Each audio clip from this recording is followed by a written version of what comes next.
We have a surprise guest amongst us today. Rabbi David Feldman.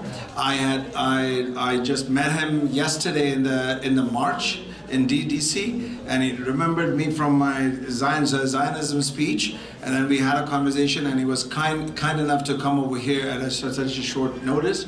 So he's going to talk to you and express his views on Zionism. Please go on.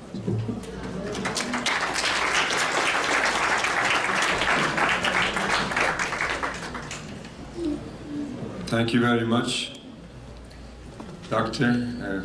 We know each other for a long time, and it's an honor for us to be here and to address you all. Thank you for all the previous speakers. I must say I learned a lot, even though I'm in this situation, in this activism for a very long time, but we always learn more. Brother Sami's remarks was, I don't know how to describe this, but maybe sad or heartbreaking. Despite all that I know from the past and I experienced with my own eyes, maybe I'll have a minute to speak about this. I was told to be very brief, and it's very difficult, but I'll try. I would like to reflect on what Dr. Mousavi said before in his presentation about the Zionist claim, which is a true concept. The promised land, God promised the land for the Jewish people, and then if I may comment on that line on the screen that says that the Neturei Karta position is that today we are forbidden to have a land and we are waiting for the Messiah. I have to clarify. And this is very important because people need to understand this, because many times this is a conversation that naturally comes up when anybody speaks about Palestine. Nobody wants to fight God. Nobody wants to fight religion. And nobody wants to fight the Jewish religion. Then when one presents to you, well, is the promised land, God promised it to the Jewish people.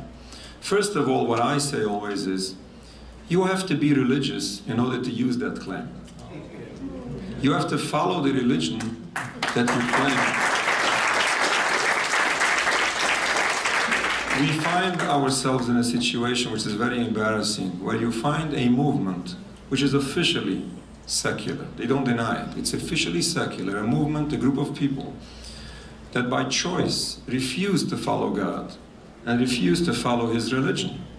And then they misuse that very same religion in order to justify crimes forbidden in the same religion.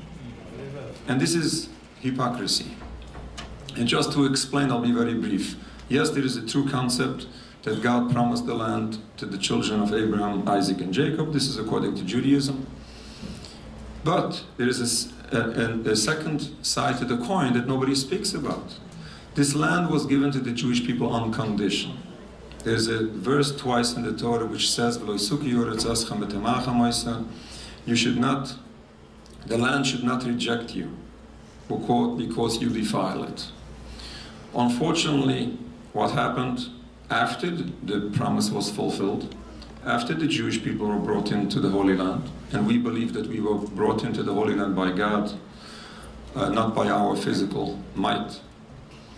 The Jewish people were warned by God through the prophets, unless we keep in the level of holiness God requires of us, if we won't, we'll be expelled from the land. Unfortunately, this is what happened. And all of this is full of verses in the books of the prophets, which is basics of Judaism. And here's the point. All Jews throughout all generations, without any exception, believed in a concept of a divinely decreed exile, that the Jewish people were exiled from the land after that promise was fulfilled. Now, all Jews believed in this until the beginning of the movement of Zionism over 100 years ago, where again, people, not only secular people, heretics who hated God and refused to follow His religion, they came up with this new philosophy of ending God's decree by physical means, which is blasphemy in Judaism. This is just to understand what we are dealing. Now, the claim of the Promised Land is a true concept used in propaganda turning the back to God and His decrees, and basically, according to Judaism, this is true blasphemy. Coming to what Brother Sami described, what is happening in Gaza, we feel the pain of the Palestinian people. I visited Gaza with a delegation of rabbis in 2009 after the beginning of the siege. We witnessed at the time the destruction, the pain, the families that lost so many relatives. We had tears in our eyes as I had when Brother Sami was talking. This is heartbreaking. Every righteous person should be disturbed by just listening to these stories, seeing what is happening in the news. But it's us as Jewish people. We are way more disturbed because unfortunately, sadly, all of this is being done supposedly in our name. And on top of this, as mentioned before, sadly our religion is being misused to justify all these crimes.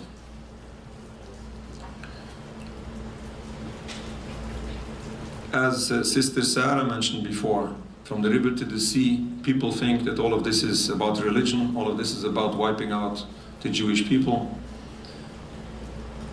We have to overcome, we have to know better than that. We have to realize, all of us have to be very clear. There is no war, there is no, all what's going on is not because of a difference of religion. We had a difference of religion for the longest time, way before the Zionist movement came in. Well, problems were already before 1948, before the creation of the State of Israel.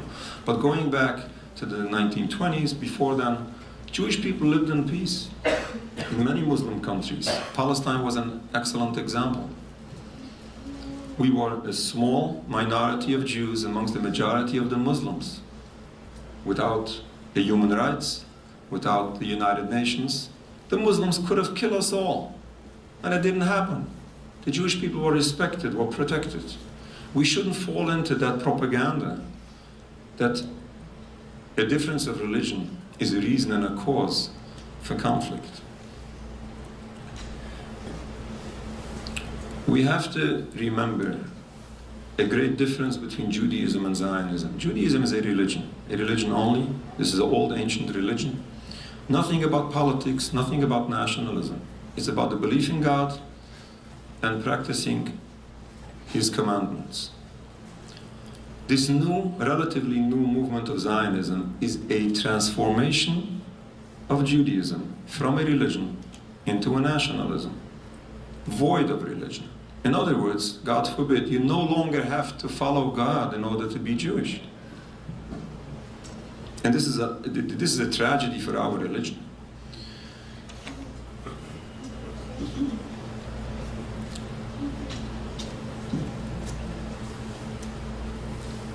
The Zionist movement is doing everything they can to have people believe, and I'm talking about the Jewish people and the non-Jewish people, the Muslim people and the world at large, have them believe that Judaism and Zionism is one and the same. Why? First of all, they want to have the Jewish people believe that in order to be Jewish, you have to support the State of Israel. If you don't support the State of Israel, then you're what? You're a traitor. And by doing so, they gain support from so many ignorant people who are not really properly educated in Judaism, and they think that this is what Judaism is. And I always say, you have so many people, I'm sorry to say, I consider them innocent. After all this massive propaganda, they have no ability even to overcome this propaganda. And they don't know any better than that. I'm not justifying anything. But this is very sad. As a Jewish person, I see this and I'm very sad about this. We do everything we can to educate those people. And then the general public, or the pro-Palestinian movement, they want to drive people to confuse the two, to confuse the two, Zionism, Judaism and Zionism, because they want you to become anti-Semitic, and then they silence you. And this is something that we shouldn't allow. We have to be very clear.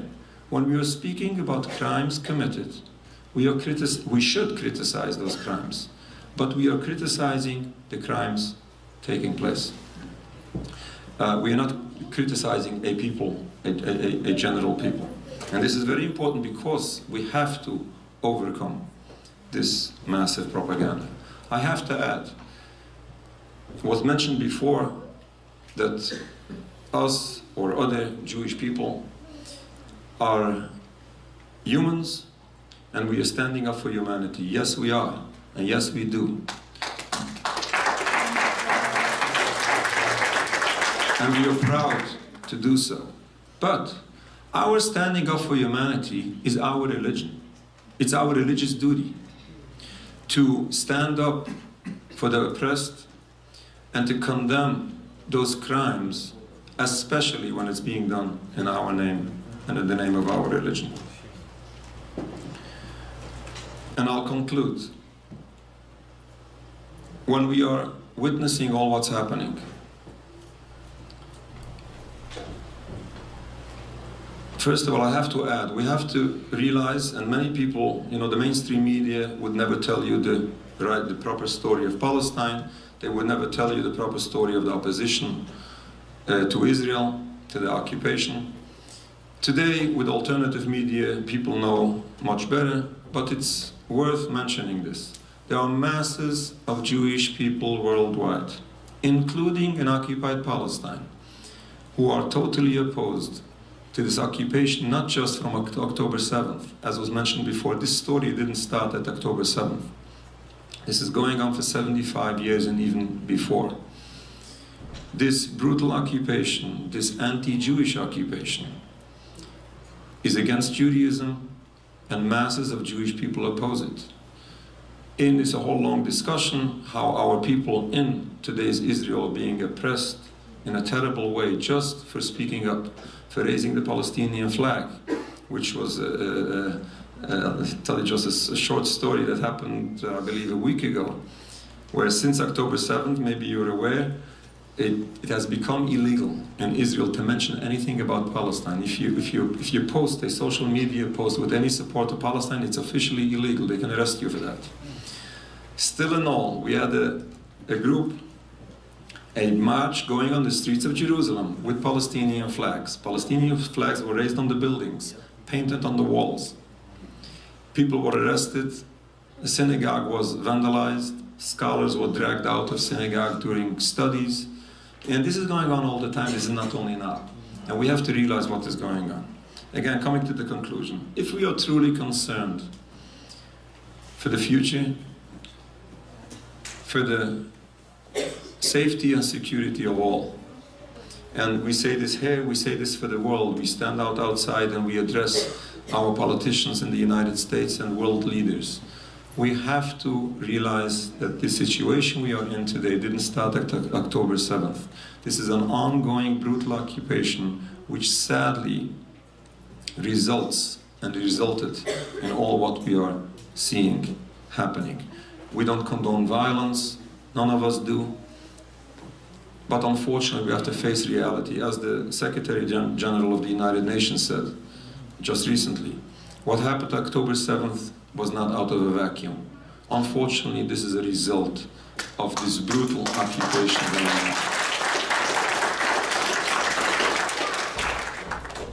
As a human being, as a religious Jew, I say that if we truly want to stop all of this, we have to stop this occupation in its entirety.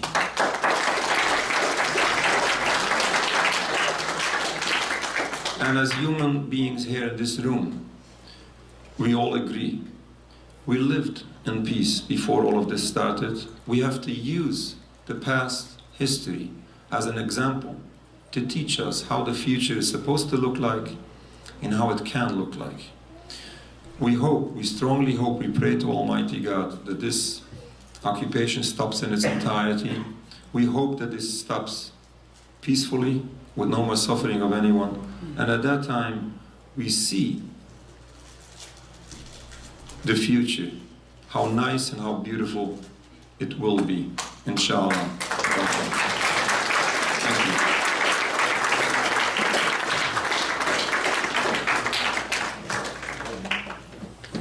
Thank you. Thank you. Thanks a lot, Rabbi Feldman of Net Jakarta. To do a program like this, you... Rabbi David Feldman from Neturei Karta International addressed the How to Discuss Palestine event at Masjid-e-Ali in southwest New Jersey on November 5th, 2023.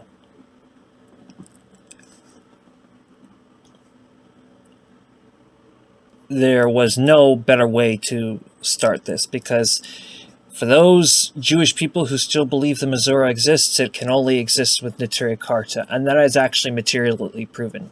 So even if you don't agree that there is still a Mizora, what would definitely, like culturally throughout, like basically, the truth is if you look back at Jewish history, any attempt to take out Neturei Karta is cultural genocide.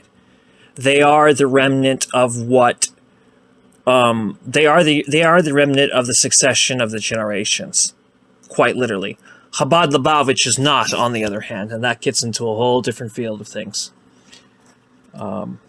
Anyway, this next video is titled "Rabbi Speaking Up for Palestine at CCYN." The headline reads, Rabbi David Feldman addressing a rally for Palestine at City College of New York on October 31st, 2023. By the way, you are listening to Not in Our Name, Part 2 of 2.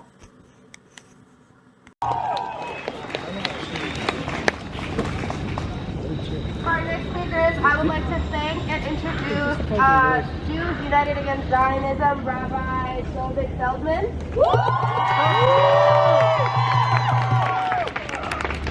Thank you. Yes, we are angry. It's because we are humans.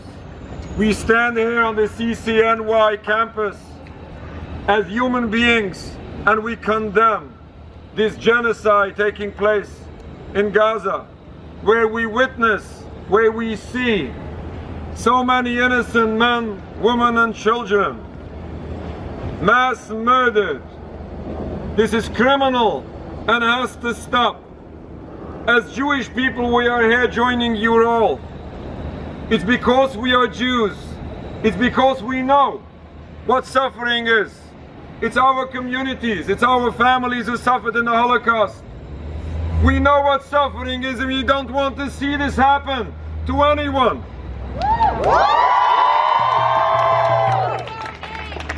It is because we are Jews. And sadly, all these crimes are being committed supposedly in our name. We stand up and we condemn what is taking place today and what is going on already for over 75 years. Free Jews from Israel! Let me tell you, we have masses of Jewish people worldwide, here in the United States and in occupied Palestine, who publicly condemn this occupation from its inception. Unfortunately, now in these days, it has become criminal to mention anything about Palestine. Our community went out on the streets of Al-Quds, Jerusalem, with Palestinian flags. They were arrested. Their synagogue was vandalized. Scholars were dragged out in the middle of studying. This is what happens to our people.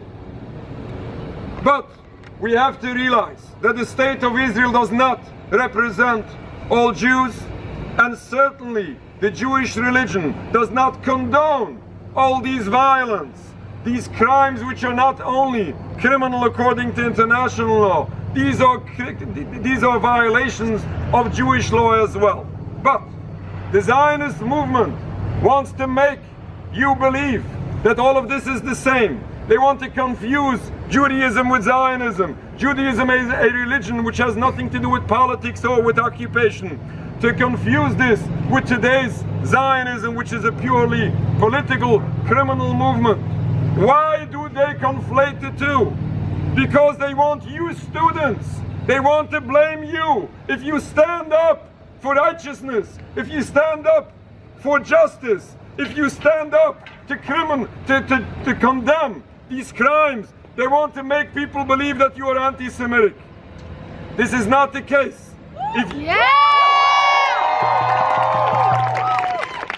One should condemn crimes. One should stand up and defend the oppressed. Embarrassingly enough, when we find that the perpetrators of these crimes are from Jewish descent, it's sad and it's embarrassing to us as Jews. But this should be condemned and should never be confused with anti-Semitism.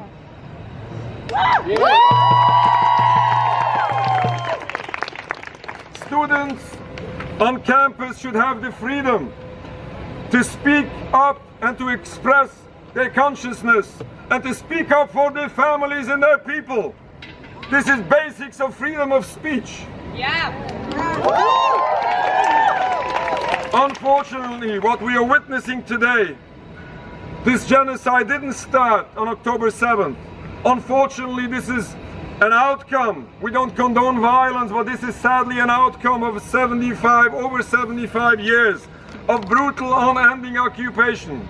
If we truly want to address the issue, if we truly are concerned about the safety and security of all, we should realize and understand what is the root cause of this conflict. Nobody should believe that the difference of religion is the cause for conflict.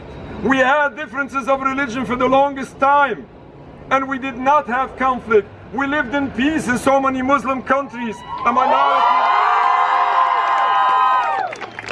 minority of Jews lived in peace and respect amongst the majority of Muslims. Palestine was a perfect, beautiful, excellent example. Unfortunately, this was destroyed about 100 years ago when the movement of Zionism first came in. We have to understand, we have to realize what the root cause is. This is the occupation.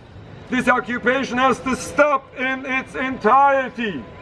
And once this stops, we can hope and expect that we would see a nicer future. We can see that beautiful peace that did exist. Let's hope that this be the future. Inshallah, God willing. Thank you very much.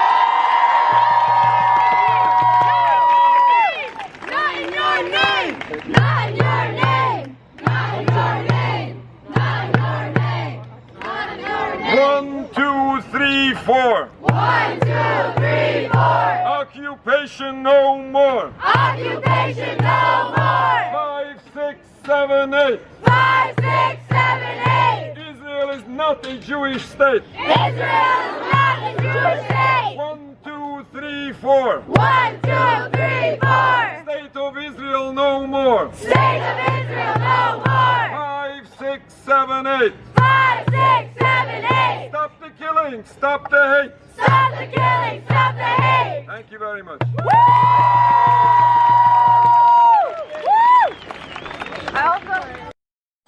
This one's a bit shorter, but it's good to see just how much energy there is in this. Judaism, yes. Zionism, no. The state of Israel must go. This next thing you're about to see is a march for Gaza from CUNY, College of Times Square on November 2nd, 2023.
So this leads me to the continuation of Here and Now, which was left to be continued on the previous video. So as the first major grand feature for Not in Our Name Part 2 of 2 will be continuation from yesterday's conversation we have with this Dr. Abraham Weisfeld and his friend Ahmed from Palestine, and Steve Struggle, an original Black Panther.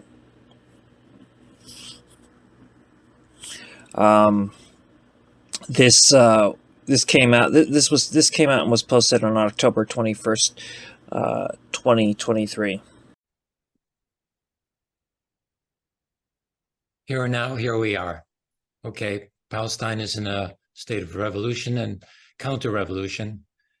You know, I've looked at a video of the Stalingrad, film made by Mosty Video, the Red Army video, and it was incredible, seeing that they showed, the defense of Stalingrad, in which, Yes. The superior military force encircled, the city, and yet they managed to attack and repulse the invasion.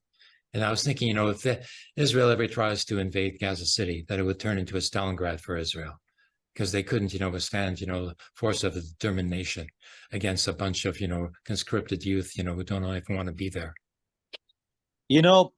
I was listening to one of the military commentator. His name is Scott Ritter. He used to be a Marine, ex-Marine Corps. And he says what the Israeli doing is stupid. He said reducing Gaza to rubble, okay?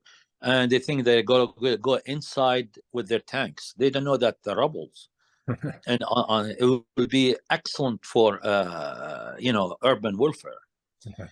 That's what happened to the Nazis. The Nazis they reduced most of Stalingrad to rubble.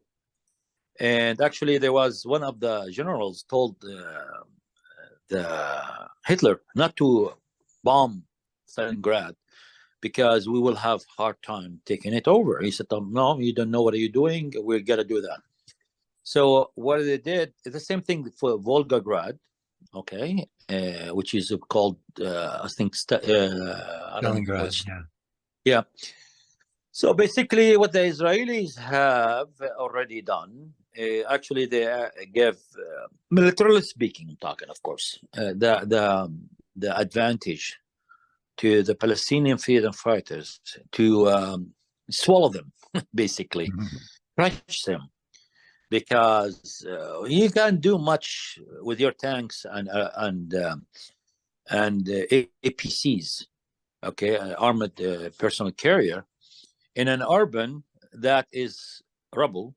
And those people, these guys have Hornets and RPGs, and they're coming from the tunnels,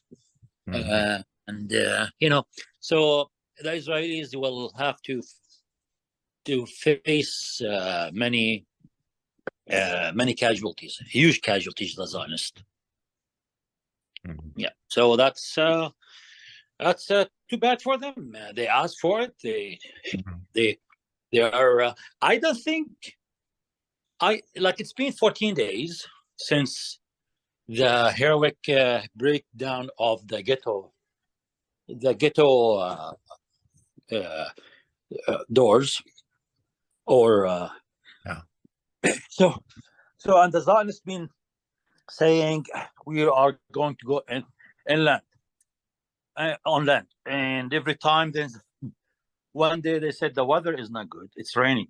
The other day they said, oh, the United States. The third day they said it's been 14 days, they haven't got in yet. My hunch, I'm not a military guy, they're not going in. They gotta continue their terrorist blitz on Gaza Strip. That's what they do.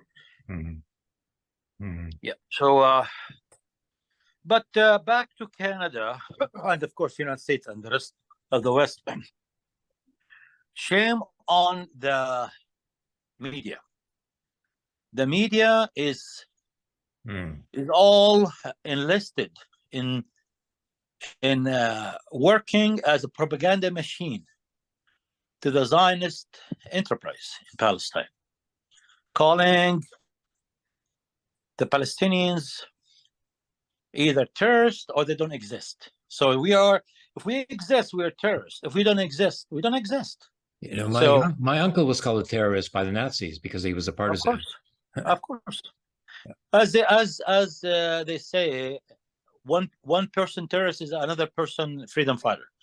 So, I mean, using the word terrorist is a political word, has absolutely no meaning, absolutely no meaning in the revolution. Like what we have in Palestine, we have colonial settler enterprise, and we having the people fighting back. On those people who were fighting back, according to the colonists and their backers, who are the West, they call us terrorists. So every Palestinian actually is a terrorist. Actually, and in Hebrew, they don't even use that word terrorist. They call it chiblanim. Chiblanim means they are who come and destroy things, destroyers. That's what they call them. Oh, marauders. It's even worse. Marauders, yeah. Yes. So everybody is a chiblan or chiblanim. So, but that doesn't make any sense. I know it doesn't. It's not going to stop us from fighting back and to regain our freedom and our land. Yes. I'm looking forward to some kind of a split in the Israel state apparatus. You know, the Zionists must realize, you know, that they cannot, you know, save their project, you know, if they continue in this way. They must realize that they have to overthrow the king, King Bibi. You know, they have to go. Yeah. Well, they will. He will. At this moment, they're like a pack of hyenas attacking a prey. But when they finish from the prey, or the things are stopped, finished, they will go back at each other. Yeah. Okay, 80% of Zionist settlers in Palestine believe that Netanyahu bears responsibility for what happened on October 7th. They gotta fight among each other. That's for sure. It's a given. Never in the entire history of the so-called state of Israel, the Zionist entity, ever had such a shock to their life by the attack of the Palestinian freedom fighters when they break through the ghetto, and they went into about 20 different settlements, including the headquarters of the Gaza Army Division. They went into it, to the headquarters. They grabbed the head of it. He is there. His name is, I think, Namrud Aloni. He's a brigadier general. He is in the hand of Hamas. Yeah. That's very strategic. Yeah. Oh yeah. Well, Israel has this policy called the Hannibal Hannibal Code, or Hannibal doctrine. Which, you know, they don't care about the hostages because, you know, they're liability to the state of the Zionist state. So so they don't care if they bomb them. Even, you know, of the 200, you know, like prisoners there, you know, in the hands of Hamas, there's 13 who have been killed by the bombings, you know, made by, you know, the actually 22 now. Wow. It's 22 prisoners being murdered by the American supplied aircraft and kill them. So who murdered them? Yes, it's called the Hannibal doctrine. That if any soldier or soldiers being caught by the fighters, you direct the fire on all of them. You kill them all. We don't need any quote unquote. They already have, you know, a whole group of, you know, prisoners and Hamas fighters, you know, were killed altogether. During that 2014, invasion, they attacked their own troops. They thought they were under detention by the freedom fighters in Gaza, and they killed 6 soldiers.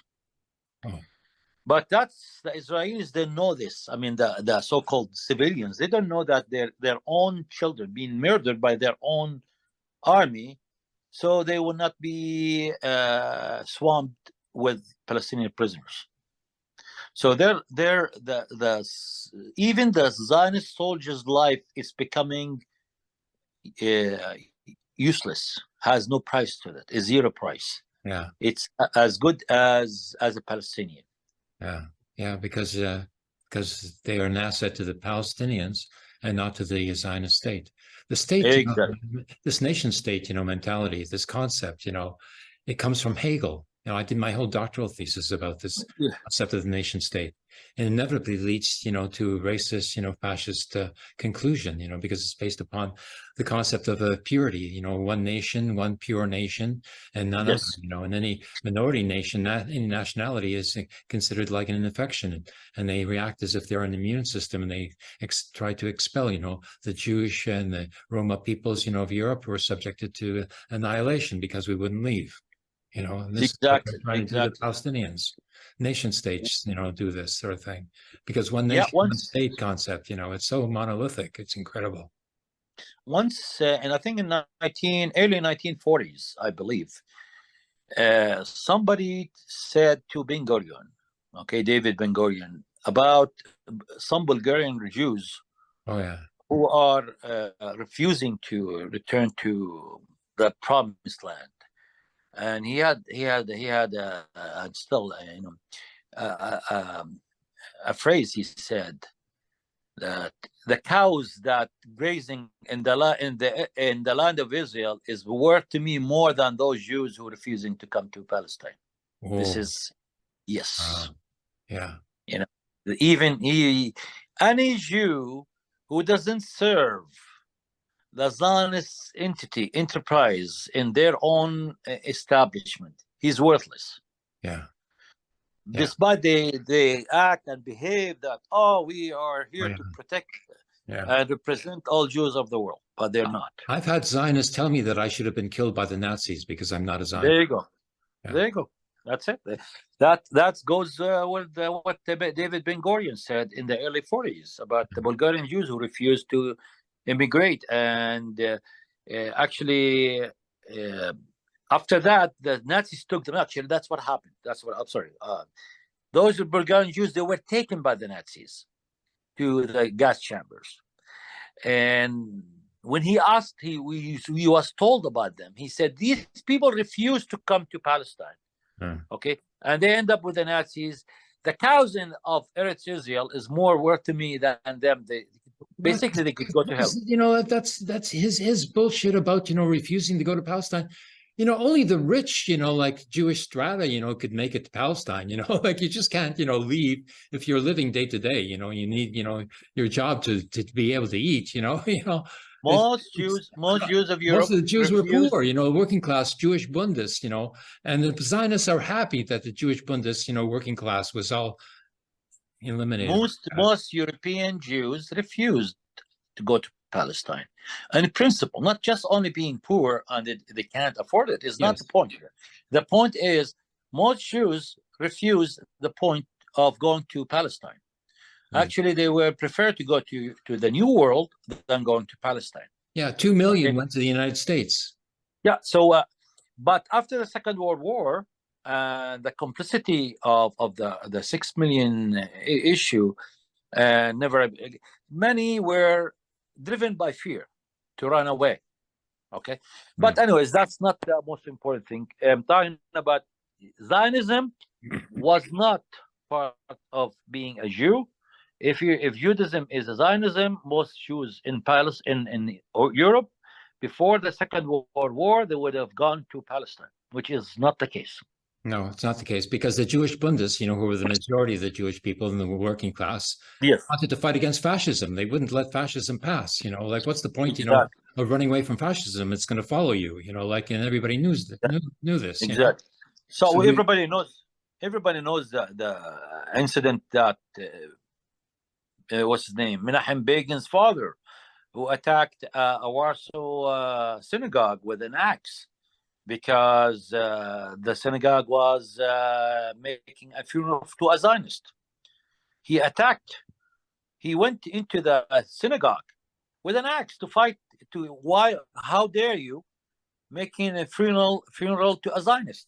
This is how bad the Jews in Poland were opposed to the Zionists, and that's I think in the 1930s. Wow. You didn't know that? It's known. It's a known fact. Wow. Menachem Begin's father. He wasn't a Zionist then. He was anti-Zionist. Yeah. He went into a synagogue with an axe Wow. because he heard there's a Zionist being prepared for a funeral in the synagogue. Yeah, Zionists are considered to be assimilated Christians, basically, because they're They following are, Christian, they are Protestant actually, church. they have nothing to do with Judaism Yeah, or Jews. They're that's right. fascists. The problem was that, that after the Holocaust, the Jewish Bund that was leading the Jewish working class was not there anymore, and the Jewish working class of Europe wasn't there anymore. So the Zionists, just cleaned up, and they claimed to be speaking on behalf of the Jewish people. And in the UN, they were given status, as a state, But, real Jewish, people independent, like where my parents were in the refugee camp, in Wetzlar in Germany, they weren't offered, territory of Germany to found a Jewish, province or something, like no way, nothing was being offered in terms of land in Europe. Yeah, that was the land in the Orient that was being offered, and only that. There was a big mistake by the Soviets at that time. The Jews should have given in Eastern Europe a homeland that will be part of their own independent entity to flourish and be part of Europe. Yeah, and the old Hilla settlement, the ghetto of the Tsarist, empire, that could have been in Jewish there. Byelorussia, I think it's called now. It could have been. Yeah, it could be encompass that area, part of Poland, part of even Lithuania. Yeah, that's the whole problem, that the Marxist, doctrine, of the early Communist Party, wouldn't allow for national identity, to be considered valid. I know. It was only class identity that counted. And yeah, the Soviets screwed up big times the issue of identity and nationalism. They thought they would have to mix and mix different nationalities with each other. That was so stupid. They brought Tatar from the east, put them in the Crimea. They took some of the it was so stupid. It was just totally. This concerns you, Steve, as well. What would you say?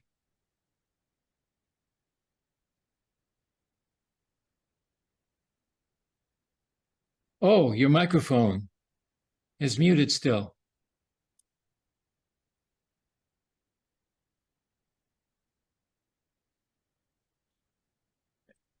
It's from his point, from his. He hasn't activated his microphone. Your microphone is not activated. Yeah, he should activate his microphone. Yeah. Oh, there. Oh, there. I'm sorry, brothers. I'm sorry. Excuse me. Yeah. That's okay. What I was saying was, I think that the only thing I can really comment on, because I'm learning a lot, is about this Hannibal doctrine and why it hasn't been ruthlessly condemned. I know of no other army in the world that has such a disdain for its own captured soldiers. Yeah. That doctrine right there, or it is soldiers or people captured by their opponent in armed conflict. Mm-hmm. Yeah. I think it should be the subject of any demonstration. It goes beyond that, like it's a whole sort of mentality, because let me give you the testimony of an uncle of mine, an uncle by marriage. Okay. My mother's sister married this Israeli guy who originally, came from a village in Russia that was a Jewish village, a shtetl, and all of the inhabitants, were killed except for him. And when he went back there, he's the only one left. So he left, went to Israel and found a new life there, and became a soldier in the 1956 war.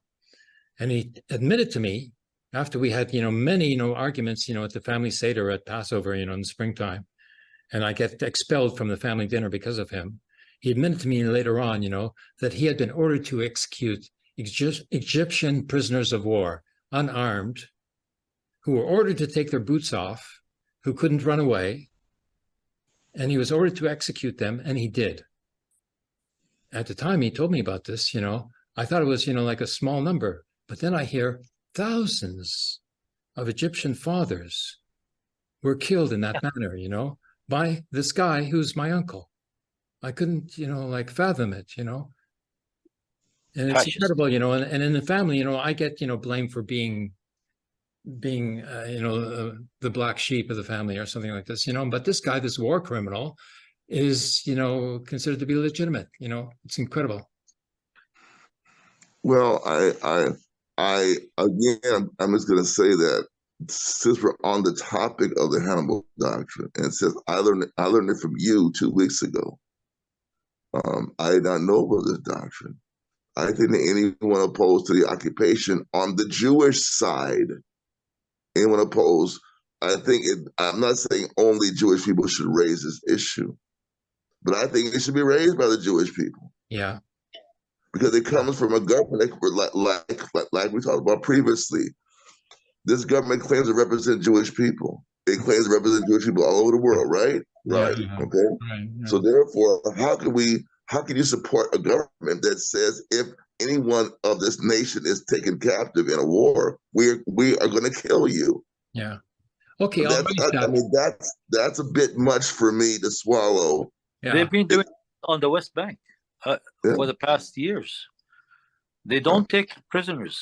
They just shoot young people on the spot, and they plant next to them a knife or something, and say, "Oh, this guy about to attack us, and we had to defend ourselves and kill them." But it's garbage. I do think as part of the anti-occupation, anti-war movement, that this needs to be raised as a crime against humanity and against civility. That we have, even in warfare, there has to be rules of the game on both sides. And you're telling me that I'm captured, and if I'm captured as a member of your society, and I'm taken prisoner, that I should be killed by you? To me, it's just a good way of exposing what they are really about. Yes. And when I go back to the Jewish Community Center, and they won't be able to stop me, I'll raise that with anybody who objects to my presence there. Say, "Oh yeah, what are you doing here? Like you're the one is favoring the killing of Jewish prisoners of war, and I'm trying to stop that from happening, and yet I'm supposed to be subordinated to you, whatever you want. No, they're not going to let them dominate the Jewish people anymore. I think that we're going to have a breakthrough here. And the Zionist, control over the Jewish mentality is going to be cracked wide open here, and we're going to walk in. And as far as the media concerned, I'm so happy that we have Al Jazeera and other alternative media that are really, if it wasn't for those media, those alternative sources, at least in the United States. Yeah. All we have is the propaganda of the New York Times, the Washington Post, the different news media, the Associated Press, United Press International.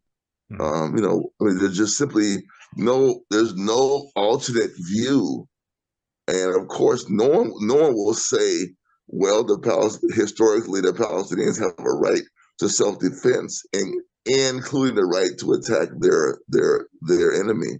That's not going to be heard. But I'm just talking about the facts on the ground. The facts on the ground, because as I'm talking to you, I've seen some alerts from Al Jazeera as far as rocket attack, air attacks on Gaza, etc. So I'm just very happy to have an alternative point of view, because all we see is the propaganda of Israel is the best thing since sliced bread, and Hamas sits on the left hand of Satan. That's the view that we're seeing. But Russia Today and Al Jazeera were pro pro-Zionist at first. They were considering, Israel to be the victim. And that lasted about 3 days. And then they switched over. Like I'm happy they changed that view because Israel has never been the victim. Yeah. No, Really. Israel is not a victim. Israel is embodiment of the victimizers. It is. The seeds of fascism were laid in 1948, and this is the fruit coming now, in the Netanyahu government. Fascist cabinet, which even included Blinken, even Biden, joined the emergency, cabinet, meeting, for hours, to discuss strategy together. They're in this together. This is, a major offensive against the Orient as a whole. They don't care about any other, opposition in the Orient as long as they have the support of the West. But now they're isolated in the Security Council. So, but they don't care. They don't seem to care, because they got the support back home. Nothing's pushing them to change their position, except for the Jewish occupation of the capital. But, I want to raise one other point, something that I think we should focus on. Why is the presence of this forward strike force, of this carrier and the Marines, that has been done to provide military support for Israel. They aren't there just chilling at hey, we went on a little trip. We're in the Middle East. What do you know? Hey man, look, there's Tel Aviv. No, they're going to use that whatever armaments are on that carrier, whatever airplanes, whatever cannons, whatever soldiers, they will be inserted into this war in some way. Well, there was at one point that they were going to go in, the American Marines were going to go in and rescue the hostage, the so-called hostages, prisoners of war. Okay, they're going to attack, where, they don't even know, Right. Well, they can't find them. No. They're deep under the ground. They're deep under the ground.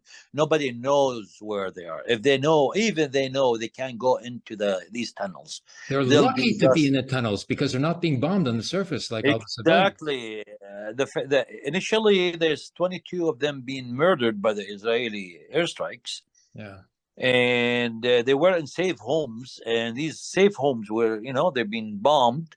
And they murdered them. So basically, they were not in a military installations. So therefore, their blood lies squarely on the hands of the Israelis and the Americans. Whether those 22 prisoners of war were Americans or dual citizens or Zionists, doesn't matter. It's who killed them is the bearer of the responsibility of their death, not Hamas, for sure. But did you hear that 2 Americans were released by Hamas? Yesterday, yes. A mother and her daughter. I thought the daughter is a young daughter. No, the mother, she looks in her mid-40s, and her daughter is about 20 years old. I think they're Jewish volunteers from the United States coming to spend the summer in the kibbutzim. But they're not Israeli citizens by any stretch of imagination, but they're Zionists. Nevertheless. The Palestinians, they showed that this is a token of peace or who we are. We'll let those Zionists who came to our land, squattering our land, to work in the kibbutzim, okay? And they let them go. I saw the video. They're looking in good health after 14 days. They look like they're well fed. They're not being touched. And I am 100% sure that our freedom fighters, they will never touch these people, anybody. Yeah. Steve, you wanted to say something? Yes, I want to comment on this because this is something I'm just learning again. I don't know how to say this, but I'm going to say it in a way that's respectful. The United States has never kept a treaty it didn't want to break. I send my olive branch of brotherhood to those militants who released these prisoners. I do. However, do not expect any reciprocity from the United States. No. It was not. They did issue a communique. Yeah, but I'm just saying, don't expect any reciprocity any gesture because it's just not in the nature of the wild beast to be decent toward potential prey. I appreciate the release. That's nice. That's really good. Yeah. Interpretation. Yeah. I have interpretation to this. I think that's my own hunch, my own interpretation. Is not based on information. That the release of these two prisoners, okay, was in relation to allowing aid today from Egypt. So that's what it is. Said, okay, show us, give us a token of gesture, and we'll let that go in. They thought that Hamas will not do that. Said, okay, here are 2 Americans, we'll release them. Tomorrow you let the aid in. And actually, now I was checking the aid. Some of the aid went in, but I don't know how much. Right. Okay, good. But, all right. Yeah. Yeah, at first they talk about 12 trucks and then 20 trucks. What they need is 600 trucks.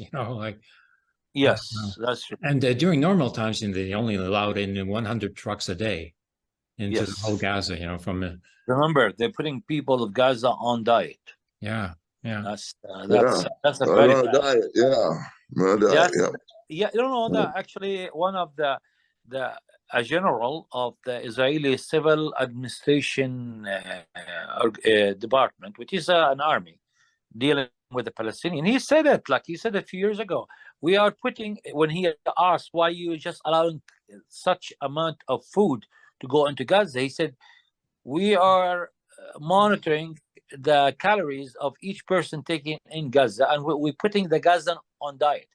This is what's said to the media. If you dig it up, you'll find it. Okay, we're talking about a true concentration camp. Organization. This is how it is, and the world sitting on their behind, watching and doing nothing. And when the Palestinian break through the ghetto walls, everybody said, "Oh no! How dare you?" As if the history started on October 7th. Sorry, buddies, but it's been way before. This is history. Yeah, this is a new historic epoch. This is a revolt of the whole third world. This is an international, like in a permanent revolution sequence. A whole international revolution has happened. But we only have a minute or two left. I gotta finish up. What I can say, the world in Palestine in particular is before October 7th is not like after. Things will change. Israel has to yield, has to capitulate. That's what I say. Okay. So looking forward to the demonstration tomorrow. It's going to be an international demonstration as well. It's going to be millions. Nobody's even been able to calculate the number of people that have been demonstrating internationally, but it must be in the millions. Yemeni protesters, they look like 1 million people already. Just by themselves. That's right. And they've offered to march to the borders of Palestine. So we'll see. Okay. To set the mood for what's coming next,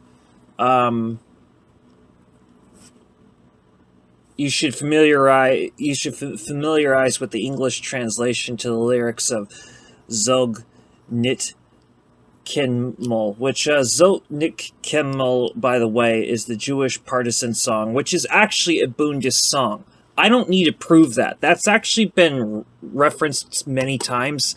No, I do not know the references off the top of my head, but no, this is a Bundist song. In fact, pretty much most Yiddish political songs you would have heard were typically either Bundist or Jewish anarchist of some kind. So, this is Zog Nit Kemmel, the Jewish partisan song, sung by Paul Robinson. The lyrics will be important for the video which will follow through after.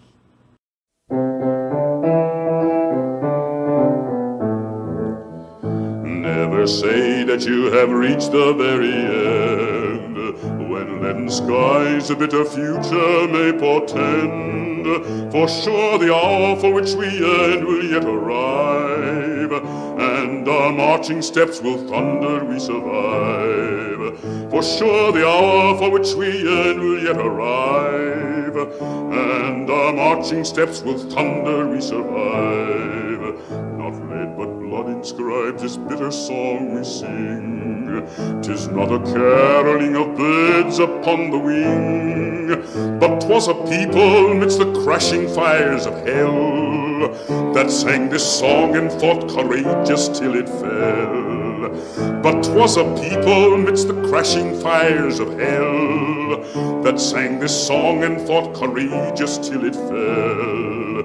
Såg ni kinmalers du gehst dem letzten Wege, wenn die Himmeln bleine verstellen bläue Tege, weil kommen wird noch unser ausgebänkter Schau, uns wird er beugt und unser Trott mir seinen da, weil kommen wird noch unser ausgebänkter Schau, uns wird er beugt und unser Trott mir seinen da.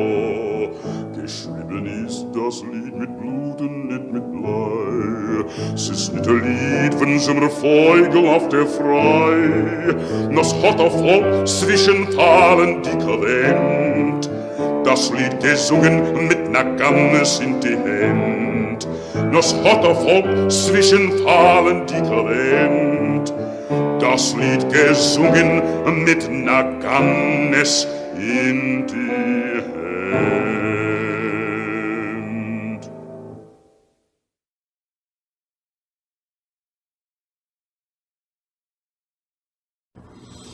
Now that you've been familiarized with all the lyrics, we shall bring this to a very important presentation by Dr. Norman Finkelstein. Now, a disclaimer, the Bundists do not speak for Norman Finkelstein, and Norman Finkelstein most definitely does not speak for the Bund. However, Norman Finkelstein, for what he is worth, he's been more or less a pretty good, decent anti-Zionist. Although, at some point, he got interested in the concept of a two-state solution. I don't know how he feels about that now at this point. The no-state solution and the idea of a multinational federation is a lot better. But it really is. Like, if the Marxists get their way, good to get their way, there'd just be one Palestinian state where the Palestinians are poor and the Israelis are rich. Nothing against my Marxist comrades and friends, but you know, your former glory failed. One of the failures of Marxism was to not understand the Bund. Anyway, Norman Finkelstein responds to Bernie Sanders' statement opposing Gaza's ceasefire. This came out on November 6, 2023. I want to just clarify one thing, Senator, if I might. You support a humanitarian pause in Gaza. Some of your fellow progressives say that there should be a full-on ceasefire, which would require an agreement on both sides to halt the fighting. Do you support a ceasefire? And if not, why not? Well, I don't know how you can have a ceasefire, permanent ceasefire, with an organization like Hamas, which is dedicated to turmoil and chaos and destroying the state of Israel. And I think what the Arab countries in the region understand, that Hamas has got to go. So. Okay. My name is Norm Finkelstein. I heard Bernie Sanders statement this evening opposing a ceasefire. I had planned to spend this evening reading, except fallen dreadfully behind in my reading. And unless I keep reading, I can't bring anything fresh and important to what's happening now. But I was so furious at that remark of Bernie's, where he said he opposed the ceasefire, and my innards started to writhe, and I decided I had to respond. Now, this is wholly unrehearsed. There are no special effects to make my remarks more effective. I'm just speaking it as the words go from my brain out into the cyberspace. Now, Bernie said in this interview that he opposed the ceasefire. And his grounds for opposing the ceasefire were that Hamas wanted to destroy Israel, and therefore Hamas has to be destroyed. So let's look at the facts. I'm not going to go all the way back into history. I'm going to just start with 2006.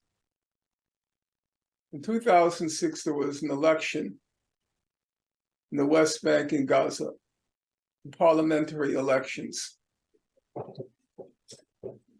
Those elections were urged on the Palestinian people by the US administration. It was that now forgotten moment in the Bush administration called democracy promotion. And part of this package called democracy promotion was the Palestinians were supposed to participate in those wonderful democratic experiences. And Hamas was urged to participate in those elections, and it reversed itself. Hitherto, it opposed participating in any elections in the occupied territories because those elections were a consequence of the Oslo Accord. And since Hamas opposed the Oslo Accord, it opposed participating in the elections. But it reversed itself. It ran in the civilian political party. And much to the surprise of Hamas and everybody else, it won the election. Those were, according to former US President Jimmy Carter, completely fair and honest elections, and Hamas won. What did the US and Israel do? It immediately imposed a brutal blockade on Gaza, which brought economic life in Gaza to a standstill. Now, that's not all it did. But we'll get back to that in a moment. First of all, remind listeners, what is Gaza? It's 25 miles long. It's 5 miles wide. It's a tiny parcel of land. It's among the most densely populated places on God's earth. Half of the population of Gaza consists of children, to which I'll return. 70% of Gaza consists of refugees from the 1948 war, that is, Palestinians who were expelled from the area that became Israel and ended up in Gaza and have remained refugees for 75 years henceforth, living in refugee camps like Jabalia camp, to which I'll also return in a moment. Gaza has been under this blockade for about 20 years, 2 years shy of 20 years. Nobody can go in, nobody can go out. Unemployment in Gaza is about 50% among the population in general, 60% among the youth. It reportedly has the highest rate of unemployment of any area in the world. It suffers from what humanitarian organizations called extreme food insecurity. Nobody can go in, nobody can go out. What is Gaza? Well, one of Israel's senior officials, or in layperson's terms, certified lunatics, named Giora Eiland, E-I-L-A-N-D, for those who want to look it up. In 2006, Giora Eiland, who still is incidentally in the inner circle of Benjamin Netanyahu right now as I speak. He described Gaza as, quote, not my words, as a huge concentration camp. That's Gaza. Euphemistically, even Bernie, who's ever so politically correct, will acknowledge that, well, maybe, he says, it can be described as an open-air prison. Open-air prison, the euphemism, or Giora Island, a huge concentration camp. Or maybe Baruch Kimmerling, the former senior sociologist at Hebrew University, quote, the largest concentration camp ever to exist. Now, as a matter of law, Richard Goldstone, who authored the famous or infamous, whichever you prefer, Goldstone Report after Operation Cast Lead in 2008-9. He said that the blockade of Gaza likely qualifies or rises to a crime against humanity.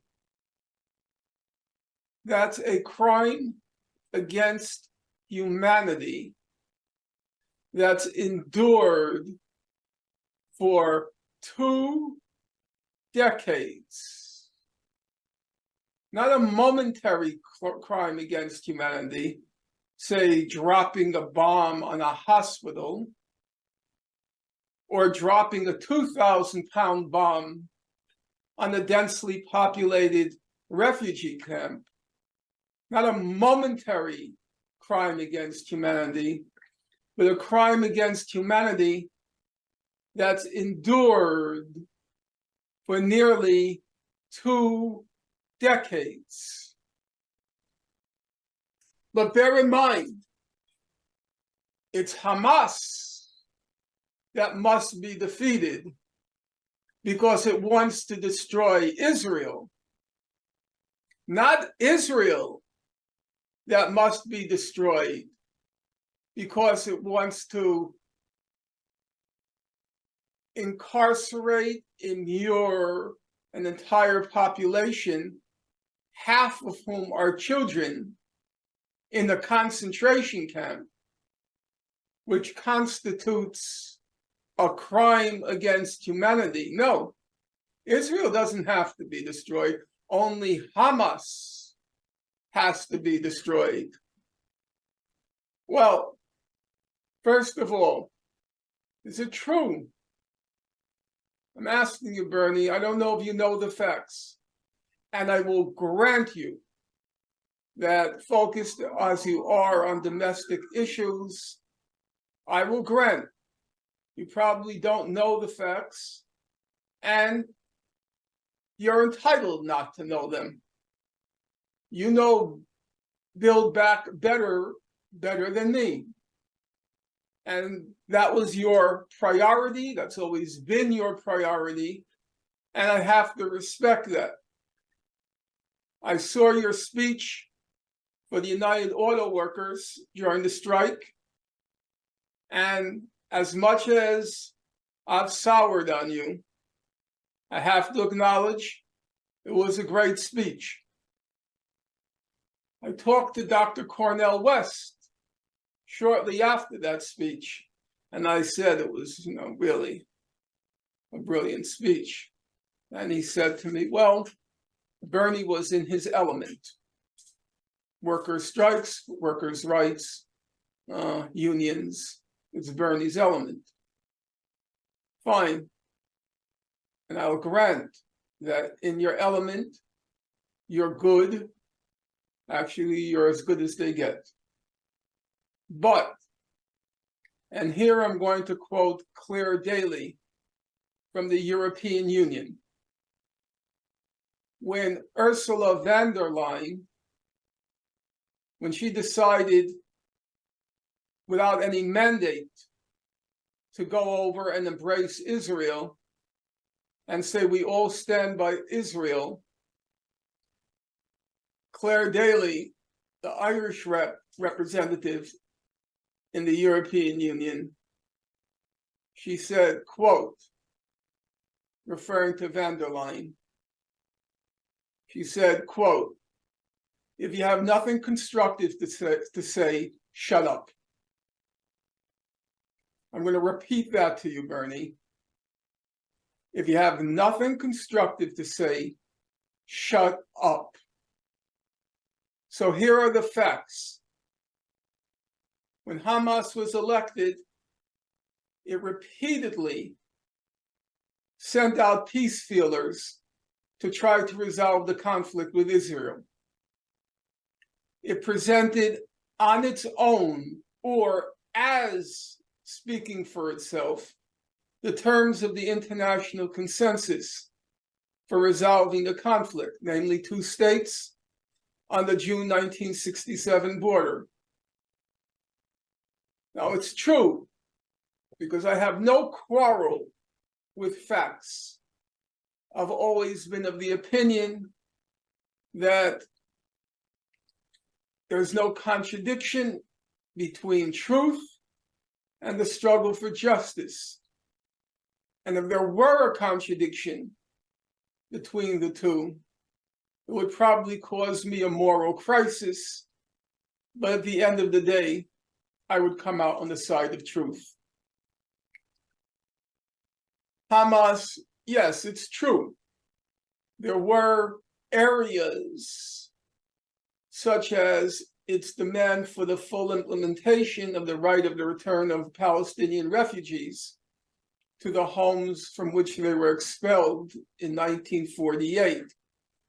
Even though that is the law, that is the law, I recognize that as part of a settlement, that particular aspect of international law would probably have to be negotiated. I'm not saying I don't want to speak for the Palestinians. I'm rendering as it were, third-party judgment from afar. But there is no question that Hamas was attempting to reach some sort of settlement with Israel. The record is ample in that regard. The documentation, irrefutable and impeachable. What was the Israeli reaction? Well, time won't allow me to go through the entire record, but I will briefly go through it. I have to go through it because my innards writhe at the despicable thing you said in the interview today, whether it was moral idiocy, whether it was exemplary of being a moral monster, or whether it was cynical opportunism, because you're too much of a coward to break ranks with President Biden. I don't know which it is, but here is the record. The record can be summarized in a phrase that became very popular in the Israeli administration. It's called mowing the lawn. It happens that this lawn called Gaza, 1,100,000 blades of grass in that lawn are children. So, whenever that satanic government, and I choose my words carefully and with premeditation, whenever that satanic government refers to mowing the lawn, we should bear in mind that 1,100,000 blades of grass in that lawn are children. But Bernie Sanders, the senator from Vermont, he says Israel must destroy Hamas because Hamas wants to destroy Israel. Yes, Bernie, you're so right. You are so right, Bernie. Until October 7th, Israel didn't want to destroy Gaza. It just wanted to mow the lawn. You're so right, Bernie. I am so appreciative of your moral niceties and nuances. Hamas must be destroyed because it wants to destroy Israel. But Israel, does it have to be destroyed? No, because Israel doesn't want to destroy Gaza, or at least until October 7th. It just wants to mow the lawn. That's your moral calculus, Bernie. Your sick, ill, morbid moral calculus. So, Hamas, that terrible, evil organization, it wants to destroy Israel, and that's why Hamas has to be destroyed. So in June 2008, there was a ceasefire arranged between Israel and Hamas. That evil Hamas, oh my goodness gracious, as Cornell Dr. West would say, my goodness gracious, that evil, perfidious Hamas, it negotiated a ceasefire. And then what happened? The ceasefire held. It held in June, it held in July, it held in August, it held in September, it held in October, and it held the first 4 days in November. And then November 4th came along. For those people whose memories are short, that was Election Day. It was the day when everybody's attention was riveted on the presidential election and the first Black president being elected in our country's history. And Israel used that moment when all the cameras were diverted from it. It used that moment to attack Hamas in Gaza and broke the ceasefire. Not evil, perfidious Hamas, but beautiful, wonderful Israel. Now, that's not my word. Go back and read what Amnesty International said. In fact, even the official Israeli publications, which I cite in my book, state the ceasefire held until Israel broke it. And then Israel proceeded to do what it does best. It proceeded to commit a high-tech massacre in Gaza, killed about 1,400 people, Of those 1,400, 350 were children. It systematically devastated the infrastructure in Gaza, and it was guilty of, according to the Goldstone report, multiple war crimes and possibly crimes against humanity. Now, here's a point for you, Bernie. I barely can say that name anymore without being filled with contempt and disgust. I worked very hard in that 2016 campaign, and I worked very hard on that 2020 campaign. And I was, by a wide margin, among the oldest people who was going in vans out of state to canvass for you. And now it's a bitter memory when I hear your statements. So here's a fact for you, Bernie. As I mentioned to you, about 1,400 people were killed in Gaza.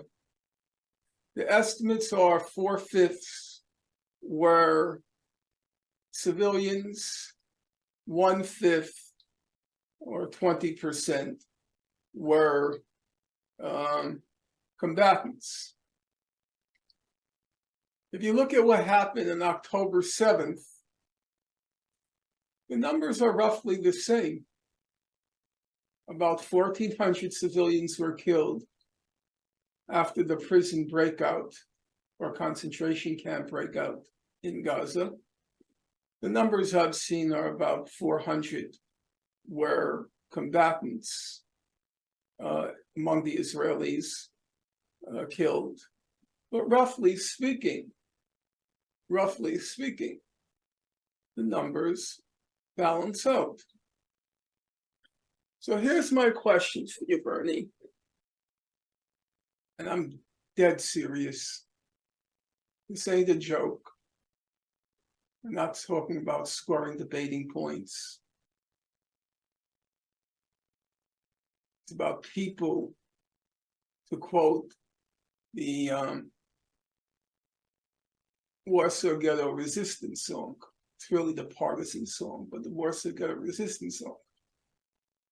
And one lyric goes, "'Twas a people midst the crashing fires of hell. 'Twas a people amidst the crashing fires of hell." And that's the people of Gaza now, Bernie. 'Twas a people, or now 'tis a people, amidst the crashing fires of hell. And Bernie Sanders is on record saying it should continue. So here's the question, Bernie. You say that because of what Hamas did on October 7th, they proved that they can't be lived with and they have to be destroyed. Now, if that be the case, and if I've accurately rendered the historical record, as I'm very confident I have, then if the numbers are roughly the same, and it's undisputed that Israel broke the ceasefire, why don't you conclude on the basis of just Operation Cast Lead, just in that one operation, that one mowing of the lawn, why don't you conclude that Israel must be destroyed? You came to the realization after October 7th that Hamas had to be destroyed. So logically, if roughly the same numbers of people were killed, then Israel has to be destroyed. But you're going to say, no, no, no, no. You're going to shake your head. I already know every one of your facial gestures. I listened to you in 2016 and 2020, every night, every debate, listen to you again and again. You're going to, no, no, you're going to say, you're going to shake your head. It's different. Because Hamas wants to destroy Israel. Israel doesn't want to destroy Gaza. No, you're right, Bernie. Up until October 7th, you were right. Israel didn't want to destroy Gaza. It just wanted to leave the 2.3 million people, half of whom are children, immured in the concentration camp to languish and die. You're right, Bernie. It's different. Hamas wants to destroy Israel. But all Israel wants to do, I mean, it's not really a big deal. Let's be for real.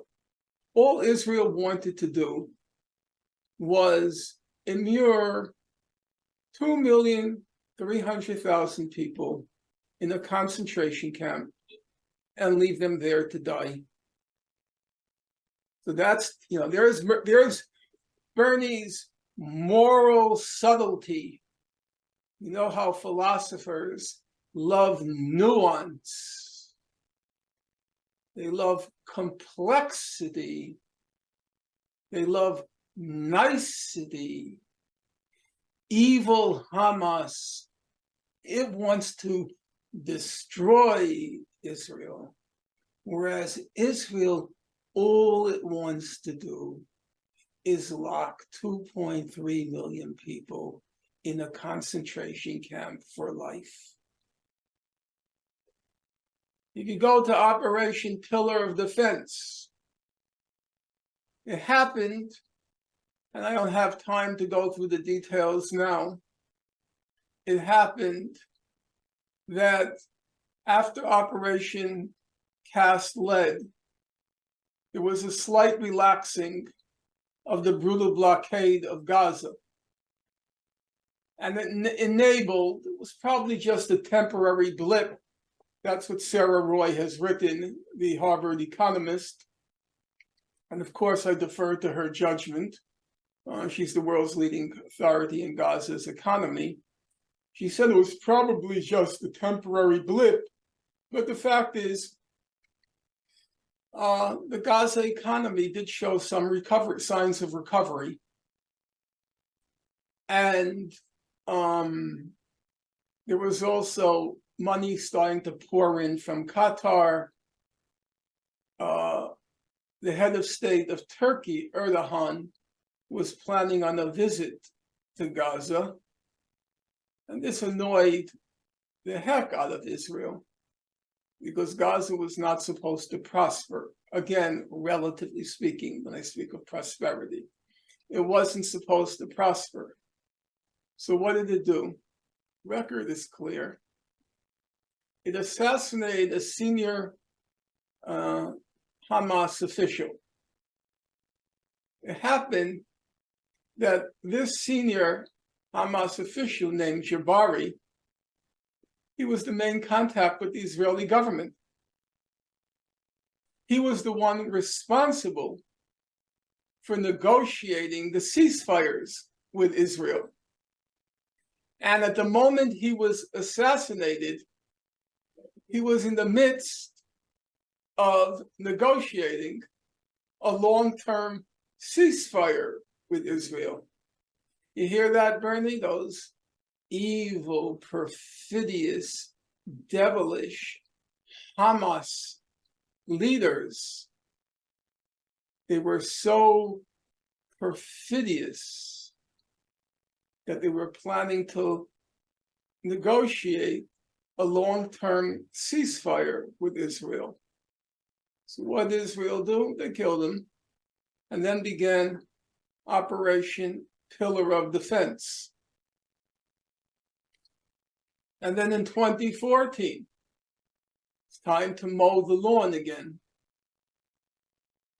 Without going into the details, by the end, Israel killed not 1,400 Palestinians, as Israelis were killed on October 7th.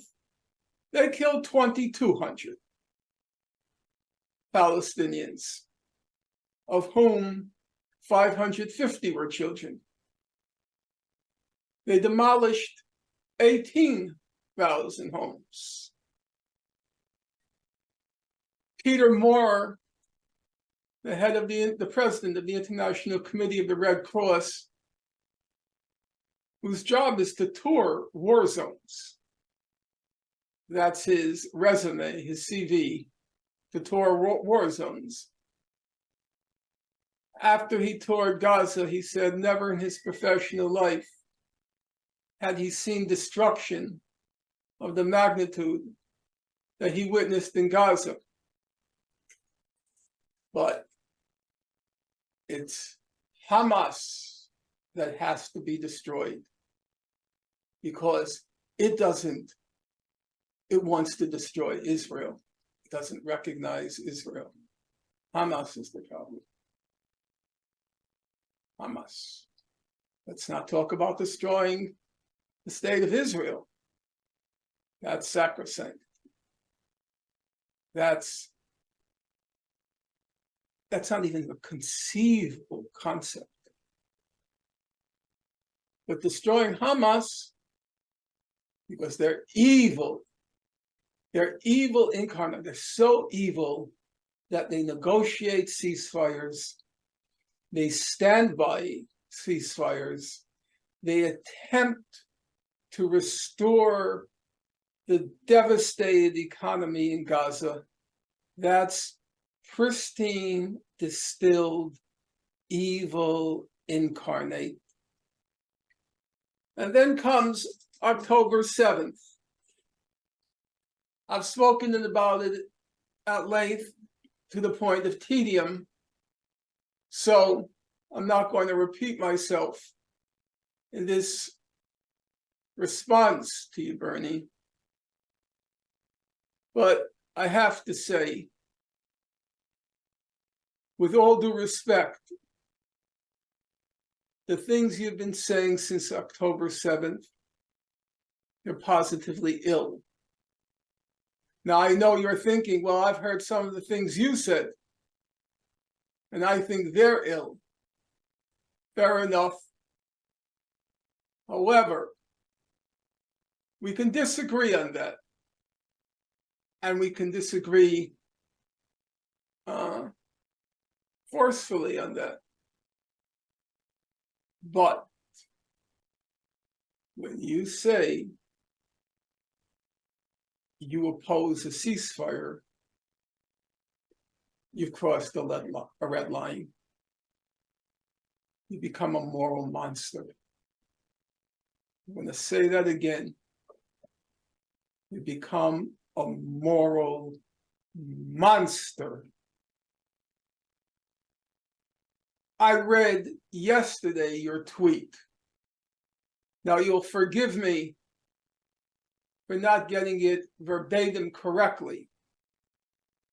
But you said, not me, you said in that tweet yesterday, Israel is indiscriminately bombing hospitals, bombing schools, killing civilians.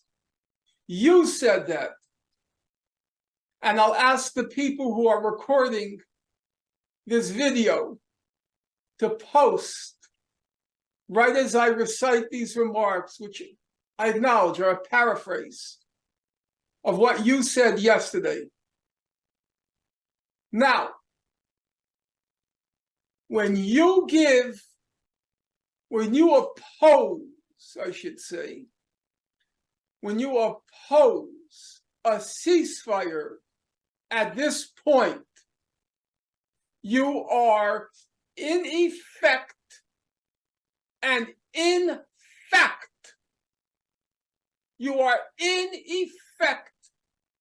and in fact, giving Israel carte blanche to continue to indiscriminately target the civilian infrastructure and the civilian population of Gaza, 1 million of whom, or 1,100,000 of whom, are children. You have become a moral monster. And don't say, of course I oppose that. Of course you oppose that. And do you think Israel will stop doing that because Bernie Sanders tells them to? You think all of a sudden now they're going to cease targeting hospitals with the plural, hospitals? You think they're going to cease targeting ambulances? Do you think they're going to cease targeting civilian dwellings? 42 or more percent of the housing, the homes of these people, 70% of whom and their descendants already lost their homes in 1948 and now lost them again. The 50% who are children no longer have a roof over their head. The little toys that they had, the family pictures that they kept, everything now in rubble. And buried beneath the rubble, there are still thousands of children. And you just gave the green light to continue the destruction of Gaza. 'Twas a people midst the crashing fires of hell. And now 'tis a people amidst the crashing fires of hell, with the stamp of approval from Bernie Sanders. What a pitiful shame. Thank you. Recording stopped.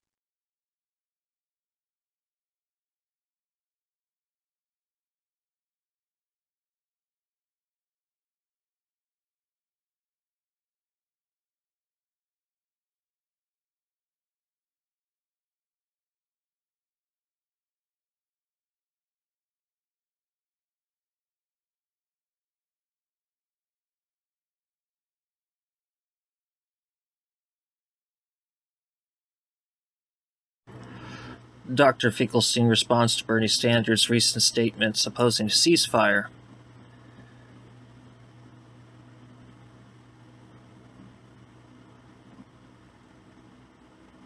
There is a pension,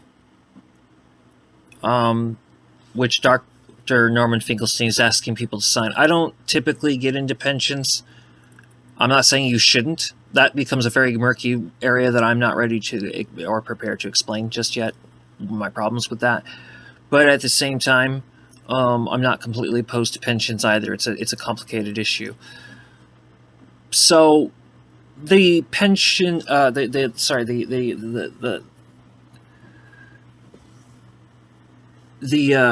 a call for debate between Sanders and Finkelstein, from what I understand. I think so. I will just send you the links in the description for that, with everything else. The Black Panther Party that they can do anything they want to us.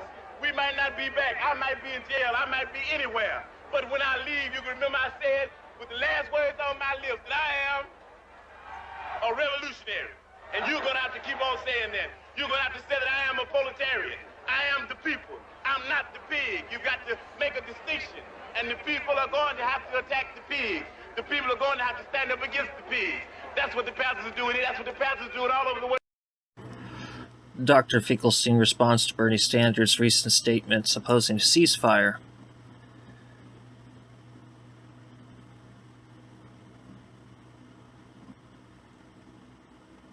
There is a pension, which Dr. Norman Finkelstein is asking people to sign. I don't typically get into pensions. I'm not saying you shouldn't. That becomes a very murky area that I'm not ready to or prepared to explain just yet. My problems with that. But at the same time, I'm not completely opposed to pensions either. It's a complicated issue. So the pension,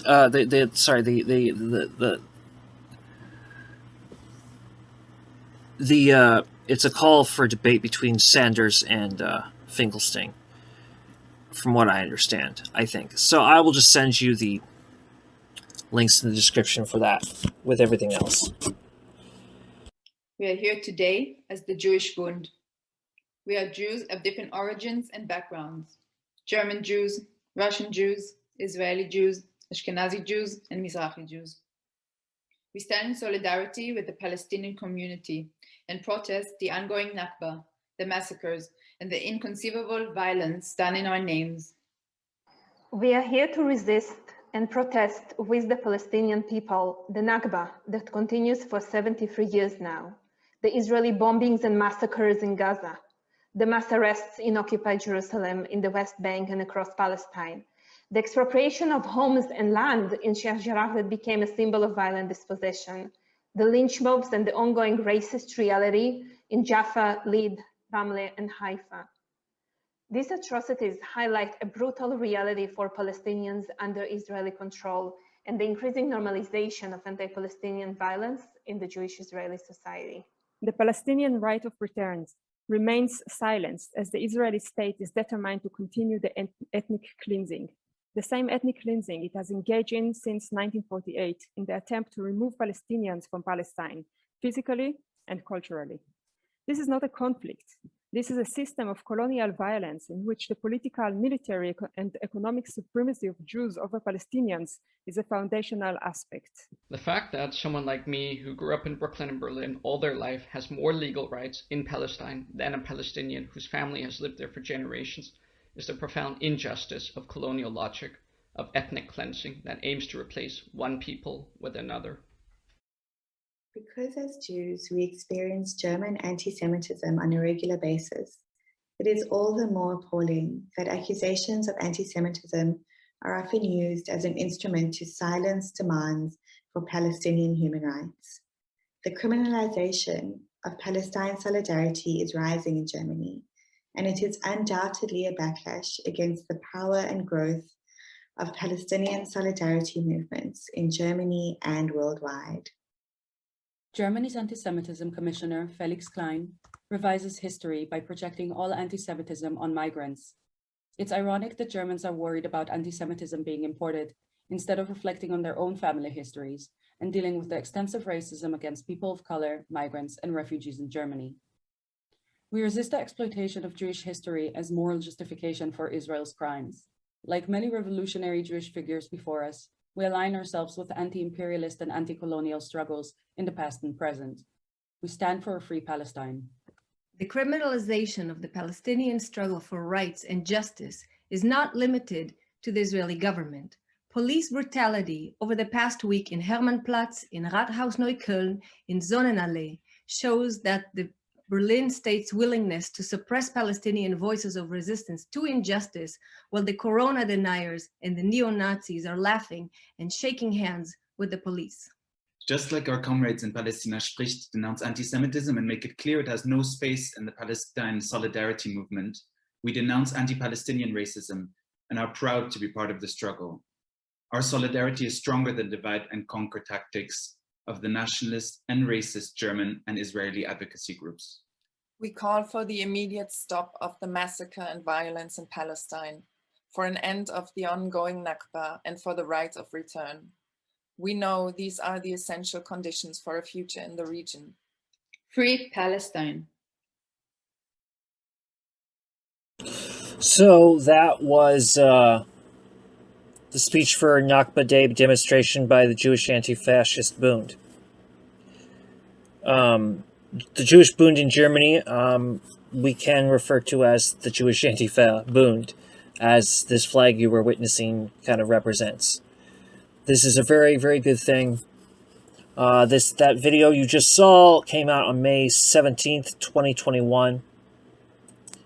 And next, I'm bringing you to something that came out on October 29th, 2023.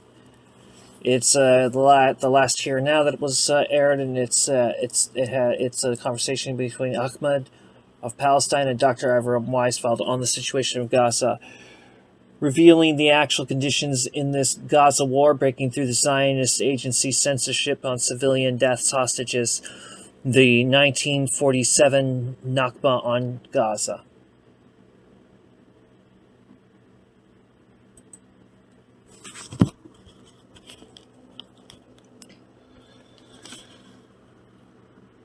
Long live Meir Shreen.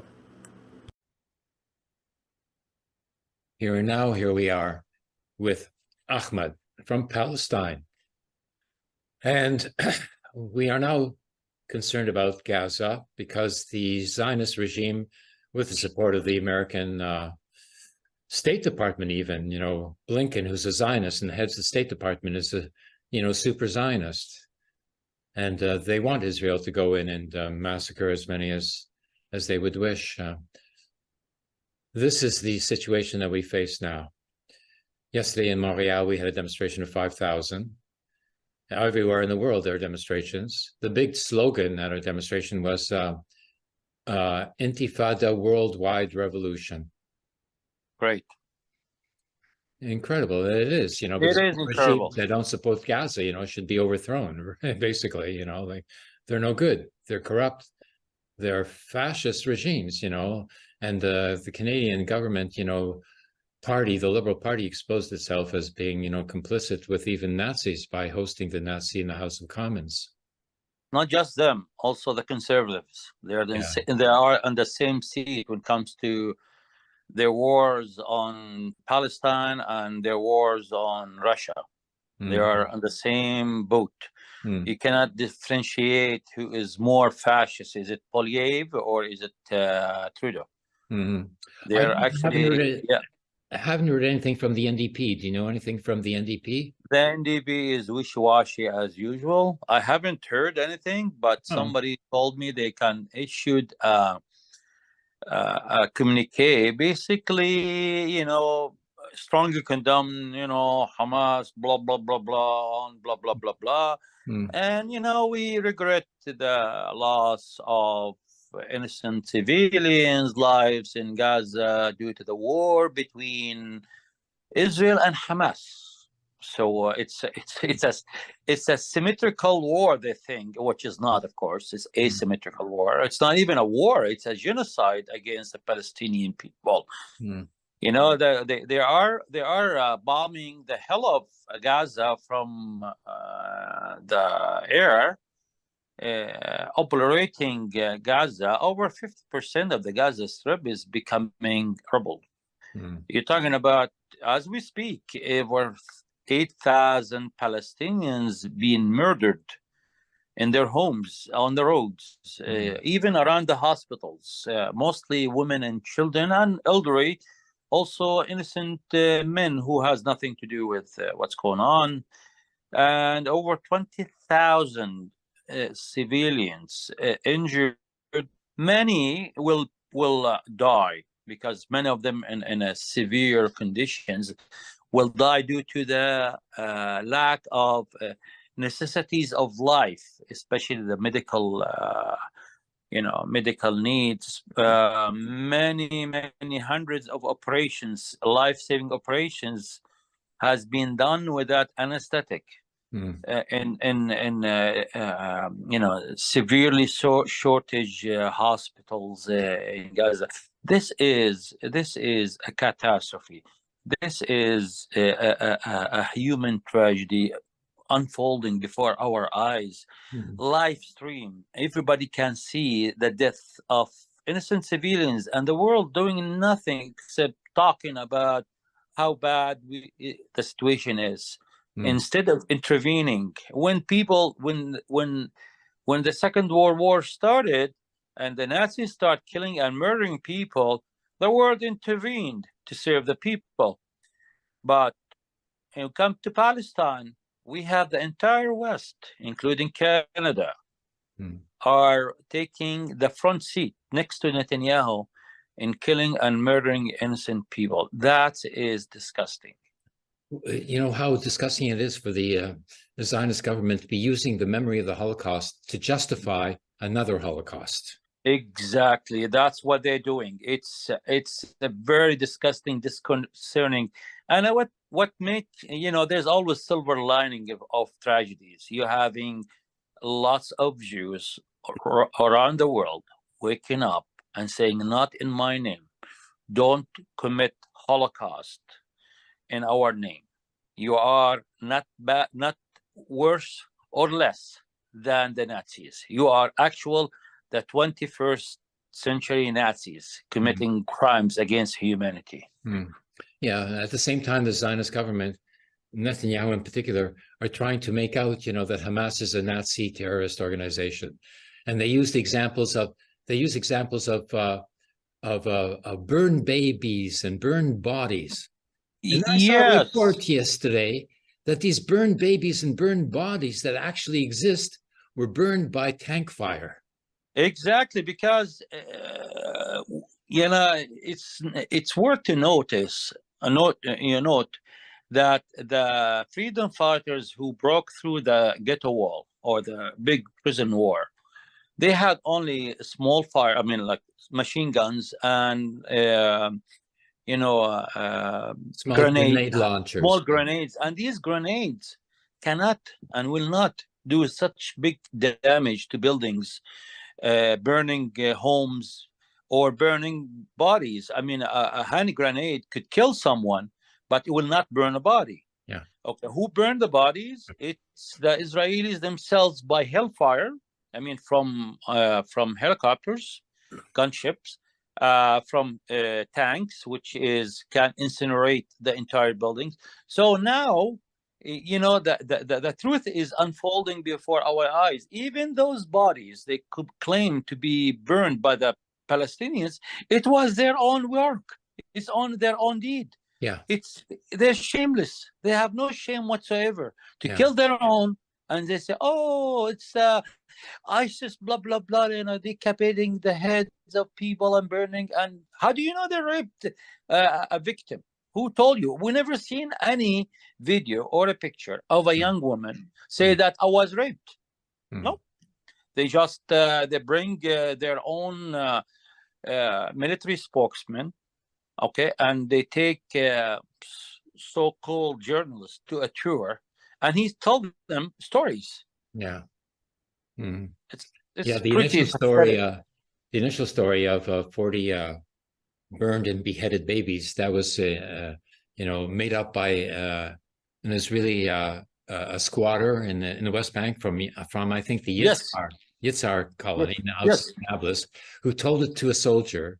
The soldier told it to a journalist, and the journalist broadcasts, you know, this myth all over the world, you know. And and you know what? Despite the fact that this garbage story was being refuted by the Israelis themselves, who were captured by the fighters, refuted by no evidence when Joe Biden withdrew his remarks, and most of the mainstream media withdrew such remarks. Still, when you see fascists like Piers Morgan or other Zionist personalities still using the same thing, it's lie, like gobbles, lie, so people will believe you. It's never happened. Yeah. From the statistics of what I've heard is that the number of political prisoners and civilian hostages inside Gaza right now started off by being 229. Of those, 50 have been killed by these Zionist planes bombarding, the Palestinian, homes. Yes. 50, and then they the don't want- protesters outside the prime minister's home there, they're, asking for anything to be done to get their, hostages back from Gaza. How stupid can they be? They don't even pay attention, to the obvious facts here, that their hostages, their families are being bombed by their own government. And they don't even say anything about it, It's incredible. Absolutely.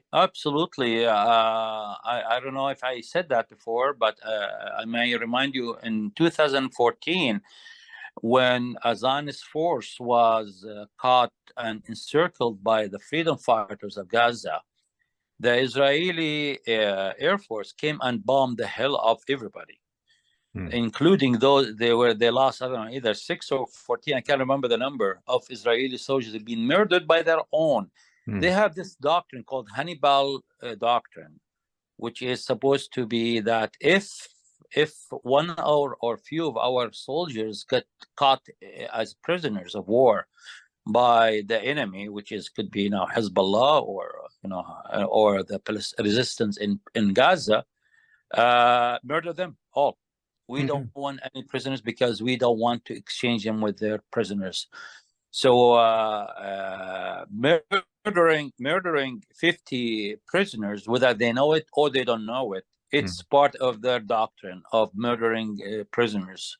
But I believe the most important assets of the PWs, they are deep inside tunnels, especially those 4 generals and over 100 or 200 Israeli soldiers. These are assets because the resistance will not free them before certain conditions met, which is like justifiable conditions like lifting the siege, rebuilding Gaza, persecutions, free all the Palestinian abductees in the Zionist jails. So there's lots of things the Zionists have to meet, and that's a humiliation to them. So, but the 50, I believe they are dual citizens being murdered by the heroic Israeli Air Force. Since October the 7th, 1,000 Palestinians have been arrested in the West Bank. 1,000. Actually, the number is more than that. More than that now, probably. Yes. Yeah. Oh, yeah. They're just going crazy. They just, if I am there now, if in the West Bank, I'll be arrested. Being a political activist, I am not a military guy. I don't belong to any group. However, because of my, let's say, activism like this, if I'm talking to you from the West Bank, okay, I'll be arrested right away. I'll be put in jail. It's like what they did in North America during the Second World War for the Japanese people, rounding them up and put them in jail. They cannot arrest 3.5 million Palestinians in the West Bank, but they will arrest people like me who will speak out against their terror campaign against Gaza, and of course on the West Bank as well. Yes. I saw a very interesting interview of a mother and a daughter, okay? The mother was saying, to Netanyahu, use any means necessary to get our, family back, Then the daughter speaks and she says, I'm not political, but I think that, the way to get our hostages back is by releasing all these 6,000 Palestinian prisoners. I'm not. That's not even so enough. I don't care. No. They are saying generational difference. Like there is showing up finally. Even the war criminal Shaul Mofaz, he used to be the defense minister and prior chief of staff. He said to Netanyahu that if it means to release all the Palestinian prisoners, let it be. Let's bring our people back. So, but they don't know that is not it's not just exchange of prisoners. There's lots of conditions attached to this issue, because this is going to be the last war between Gaza and the Zionists, and I don't see it's ending to their favor. And the only, if they consider the murder and destruction of civilians as a victory, well, they're no better than Hitler. Yeah. But that's not a victory. Yeah. Yeah. You know, my impression of this whole offensive by Hamas is this. Okay. Oh, by the way, I have to make a correction. It's not Hamas, only Hamas. Hamas spearhead the attack. Yeah. Okay. But that's the attack was actually the middle and north frontier was taken care by Hamas. But the other frontiers were it's given to the PFLP, DFLP, Al-Quds brigades, and Al-Jihad Al-Quds platoons. So it was the Palestinian resistance altogether. Really? But they like to, yeah, oh yeah, definitely. It's not just Hamas. That's very advanced organization. Yes. Oh yeah. So you're talking about, okay, yes, Hamas has about 40,000 soldiers, okay, but the others, they have another almost the same number of Hamas. So like Hamas, yes, they spearhead the attack on the Gaza division of the Zionist army. But the rest, they took care of other important parts of the frontier.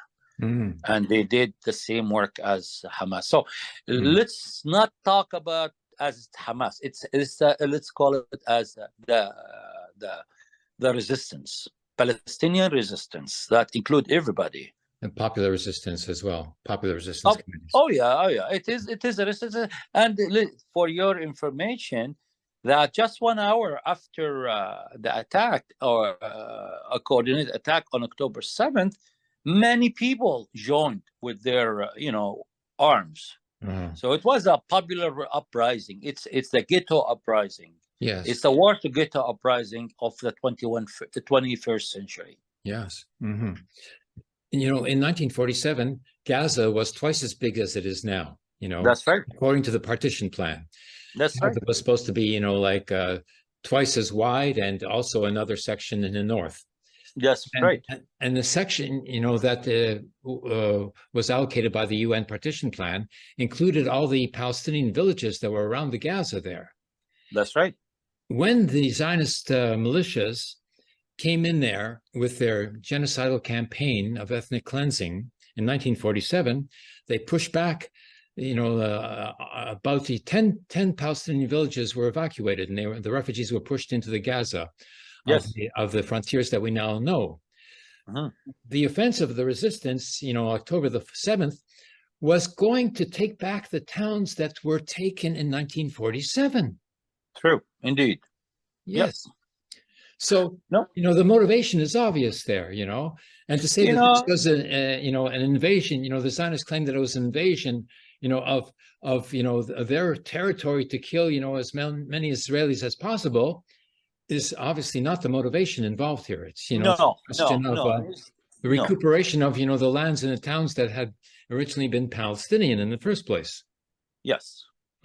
I mean, yes, there's the attack was coordinated, but I think the main trigger of this coordinated attack is breaking the big prison wall to tell the world this is enough. We're not going to take it anymore.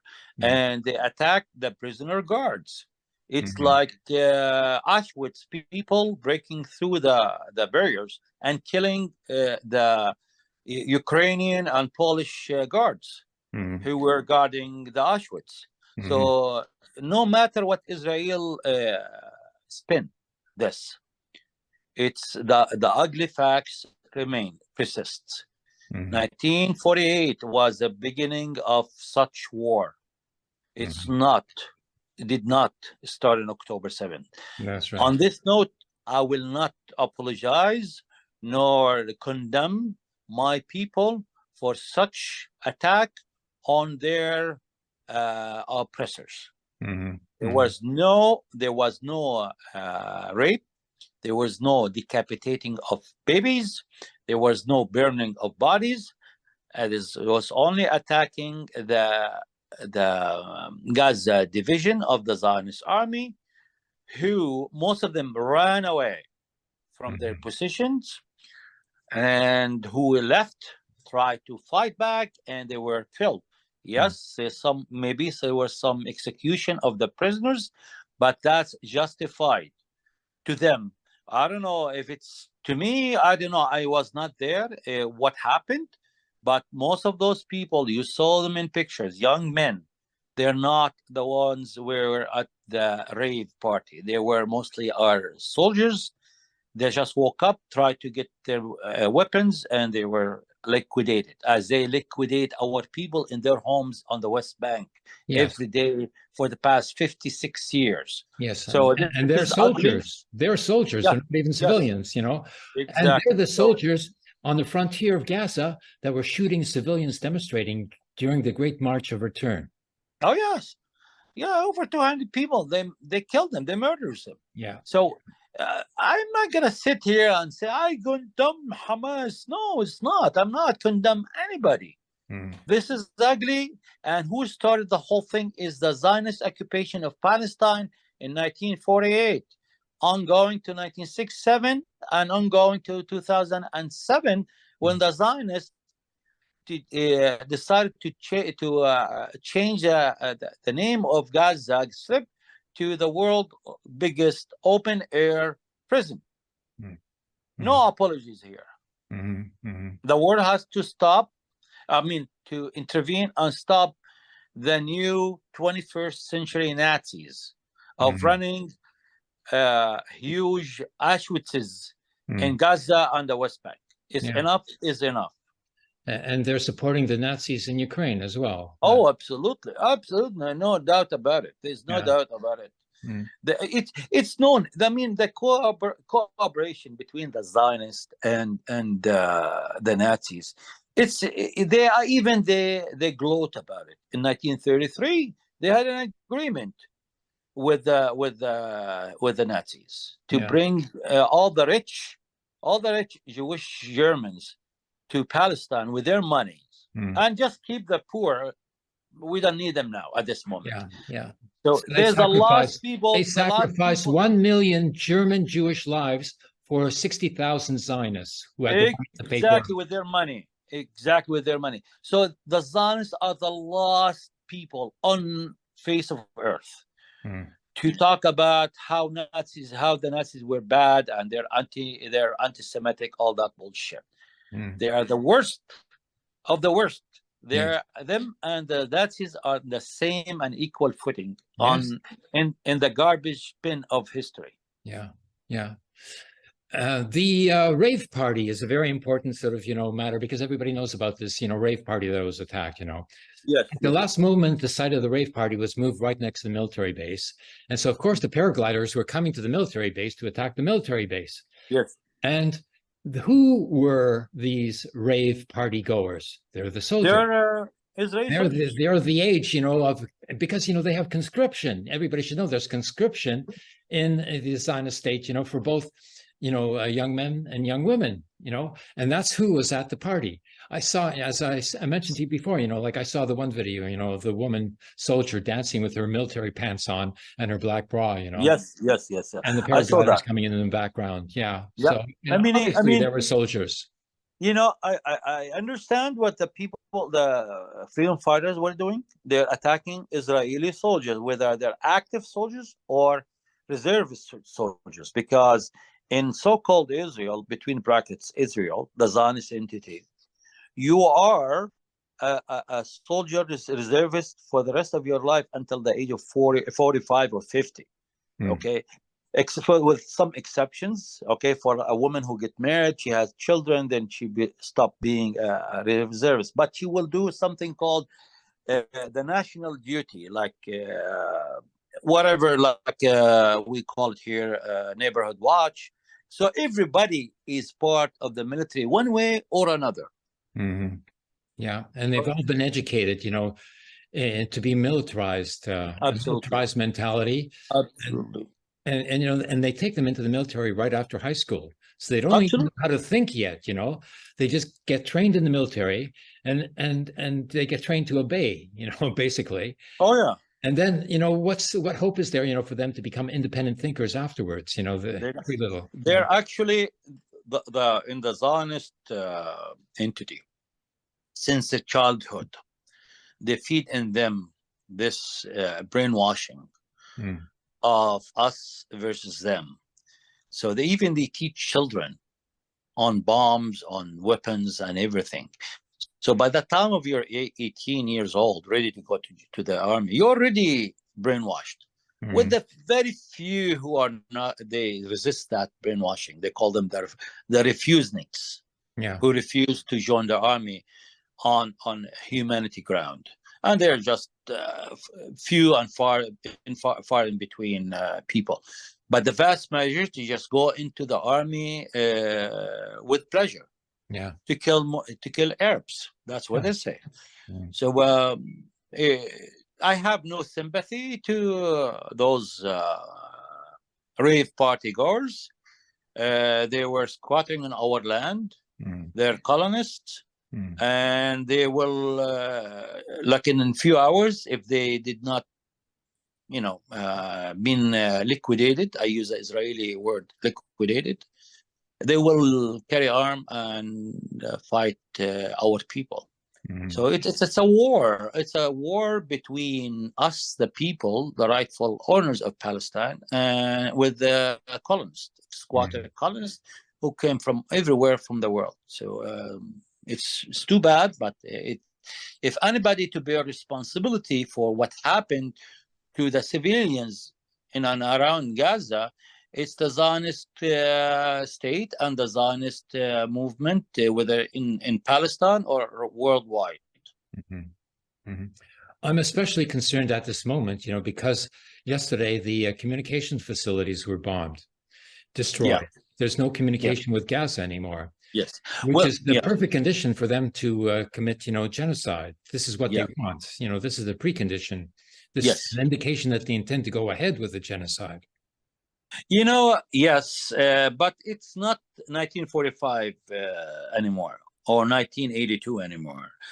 There was a big campaign to ask Elon Musk to allow his link, I don't know what's the name, Starlink communication. And he responded right away to allow all the international and human and medical organization in Gaza to use his Starlink, which was excellent work of solidarity worldwide.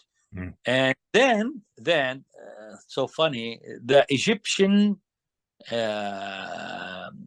companies offered also to the communication and the internet to the Palestinians. So this morning in Palestine, the Zionists restored the internet and the communication to so on this front they've been defeated sorely, yet also with a bad taste from the world towards them, that how dare you. And one more thing, most of the people who've been asked to leave Gaza to the south, they return back home because if we're going to be killed in southern Gaza, we might better be killed in our own homes. This is very sad irony, but they are losing this front of trying to ethnically cleanse the Palestinians. That doesn't mean that there's 1.5 million Palestinians already displaced within the Gaza Strip. That's a human catastrophe. You're talking about men, women, people sick, elderly, special needs, you name it. With no help whatsoever. No, absolutely no help. They're living on very, very little. It just reminds me of the Leningrad siege. Yes, which we will overcome. We will overcome. My people are strong, are united, and they know the Nakba of 1948 is not going to happen again, no matter how much bombs the Zionists drop on our people. But we will stand tall and together, and will never leave our country again. Never again. This is never again. That's right. Yes, never again. Never again a Nakba. Yes. Very good. That's good to conclude on that note. And we will see each other again next week and bring people the news that breaks through the censorship that everyone is facing. Thank you, Abraham. Next, we have Rabbi speaking for Gaza in Albany, New York. Rabbi David Feldman from Neturei Karta International speaking at a protest for Gaza in Albany, New York on October 29th. Assalamu alaikum. We are standing here today in the city of Albany, where we have people around the globe standing up for Palestine. It's because we are humans. We are deeply disturbed by this ongoing genocide, this mass murder of innocent men, women, and children. It should disturb every right-minded person, and we should at least speak up and do everything we can to stop this. My name is Rabbi David Feldman with Neturei Karta International, a Jewish movement internationally opposing this occupation from its very beginning.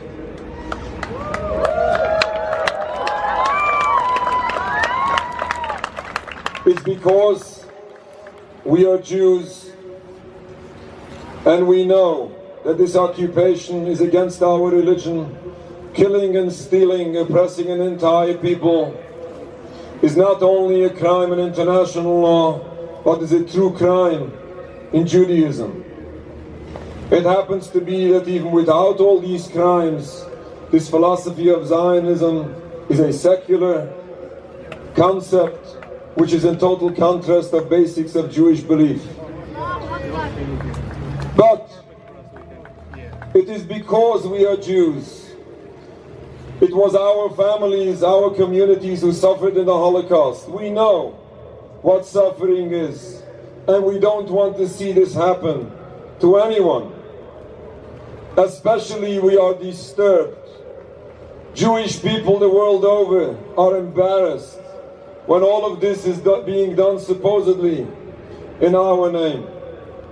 And on top of all, the Jewish religion sadly is being misused by a movement which is officially secular, refuses to follow the Jewish religion, and misuse that very same religion to justify crimes forbidden in that religion.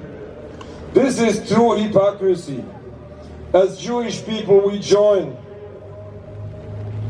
all peoples of the world to speak up and condemn this genocide, which didn't start today. It didn't start on October 7th.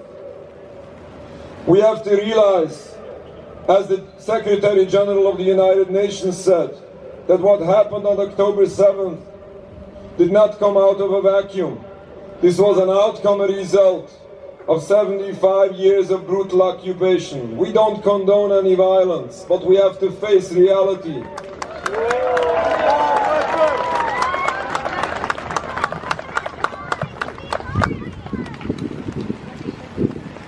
Obviously, this siege has to stop today.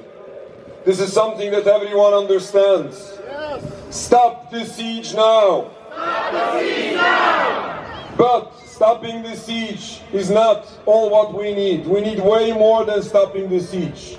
We need to realize when we have this terrible suffering going on, where we have decades, a cycle of bloodshed on all sides, suffering of so many peoples involved. We need to realize what is the root cause of all of this.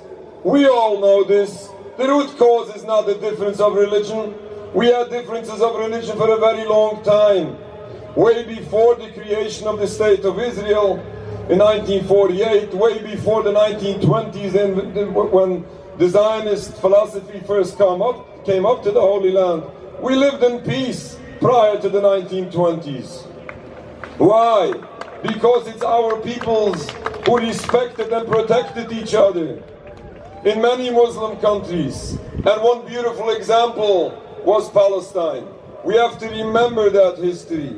We have to use this as an example, how it can look, how it should look in the future. And we have to realize what is the obstacle to peace. The obstacle to peace is this unending brutal occupation of Palestine, which has to stop in its entirety.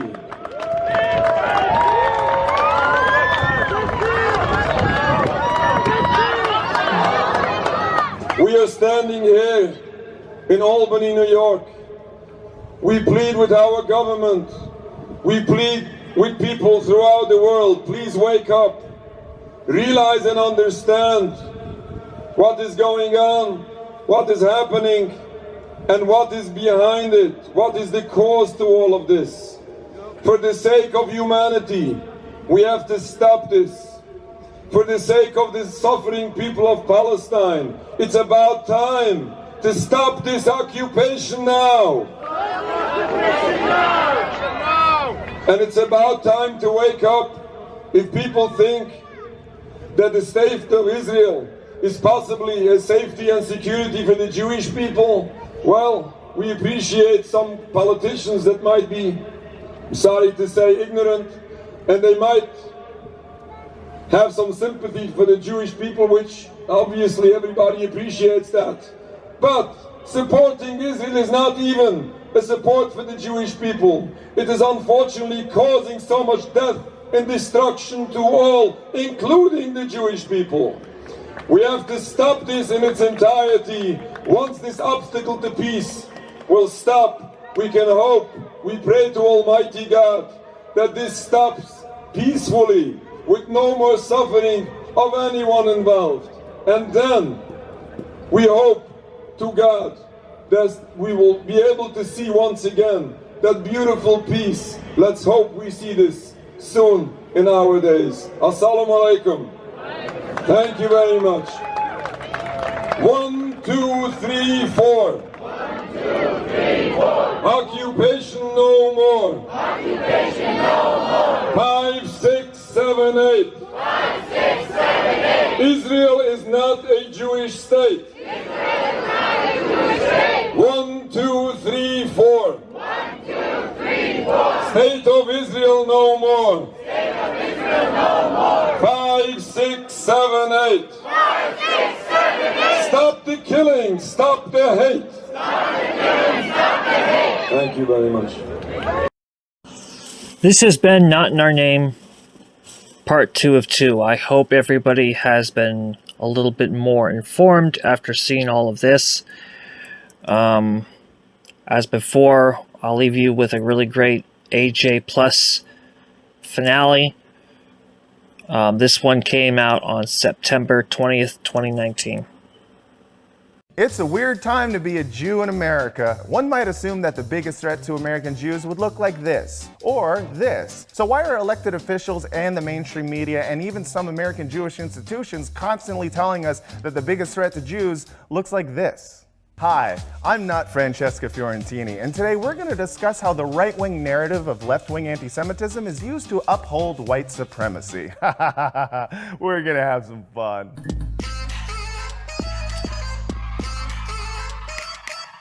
Anti-Semitism is on the rise in America. Jews were the direct target of half of all extremist homicides last year. Right-wing extremists were responsible for the Tree of Life synagogue shooting, the Poway synagogue shooting, and to add insult to injury, Mel Gibson is not only back doing movies, but he's reportedly doing a biopic on the Jewish banking family, the Rothschilds, who, if you Google, you'll find nothing but conspiracy theories about. That's insane. It would be like if the next season of Planet Earth was narrated by a flat earther. The emperor penguin must avoid the hungry leopard seal who guards the edge of the earth, which is actually shaped like a plate because NASA lies to you.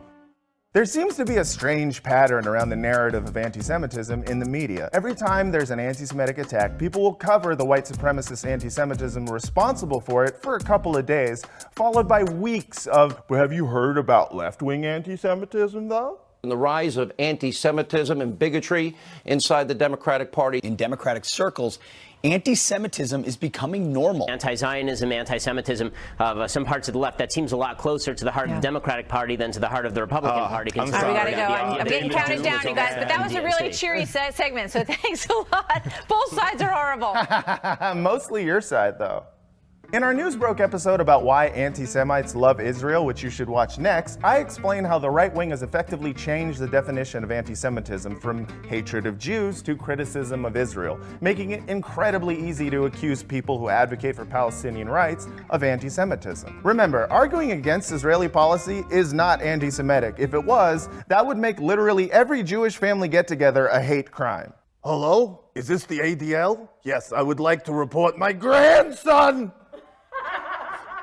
In this episode, we're going beyond that and looking at how the right-wing scare tactics around Israel are being used to divide American Jews, create distrust of anti-racist organizing, target black and brown people, distract from the occupation, and ultimately weaken efforts against real anti-Semitism. Oh yeah, the propaganda around Israel is a whole damn espresso machine of intolerance. So would you like 2 shots of Islamophobia or just all anti-black? First, we need to look at who the right wing is accusing of anti-Semitism. Let's start with Ilhan Omar and Rashida Tlaib, the first 2 Muslim women ever elected to the US House of Representatives, with Tlaib being the first Palestinian American congresswoman ever. They both have been accused of using anti-Semitic tropes, or old Jewish stereotypes used to denigrate Jews for centuries, mostly through bad faith readings of their tweets. First, Omar was attacked for questioning Israel's influence on American politicians, tweeting, "It's all about the Benjamins, baby." Ilhan Omar's tweet was seen as using anti-Semitic tropes. It's a historic anti-Semitic trope. It's all about the Benjamins, a known anti-Semitic trope. Is it? Does Diddy know? Someone should tell Diddy.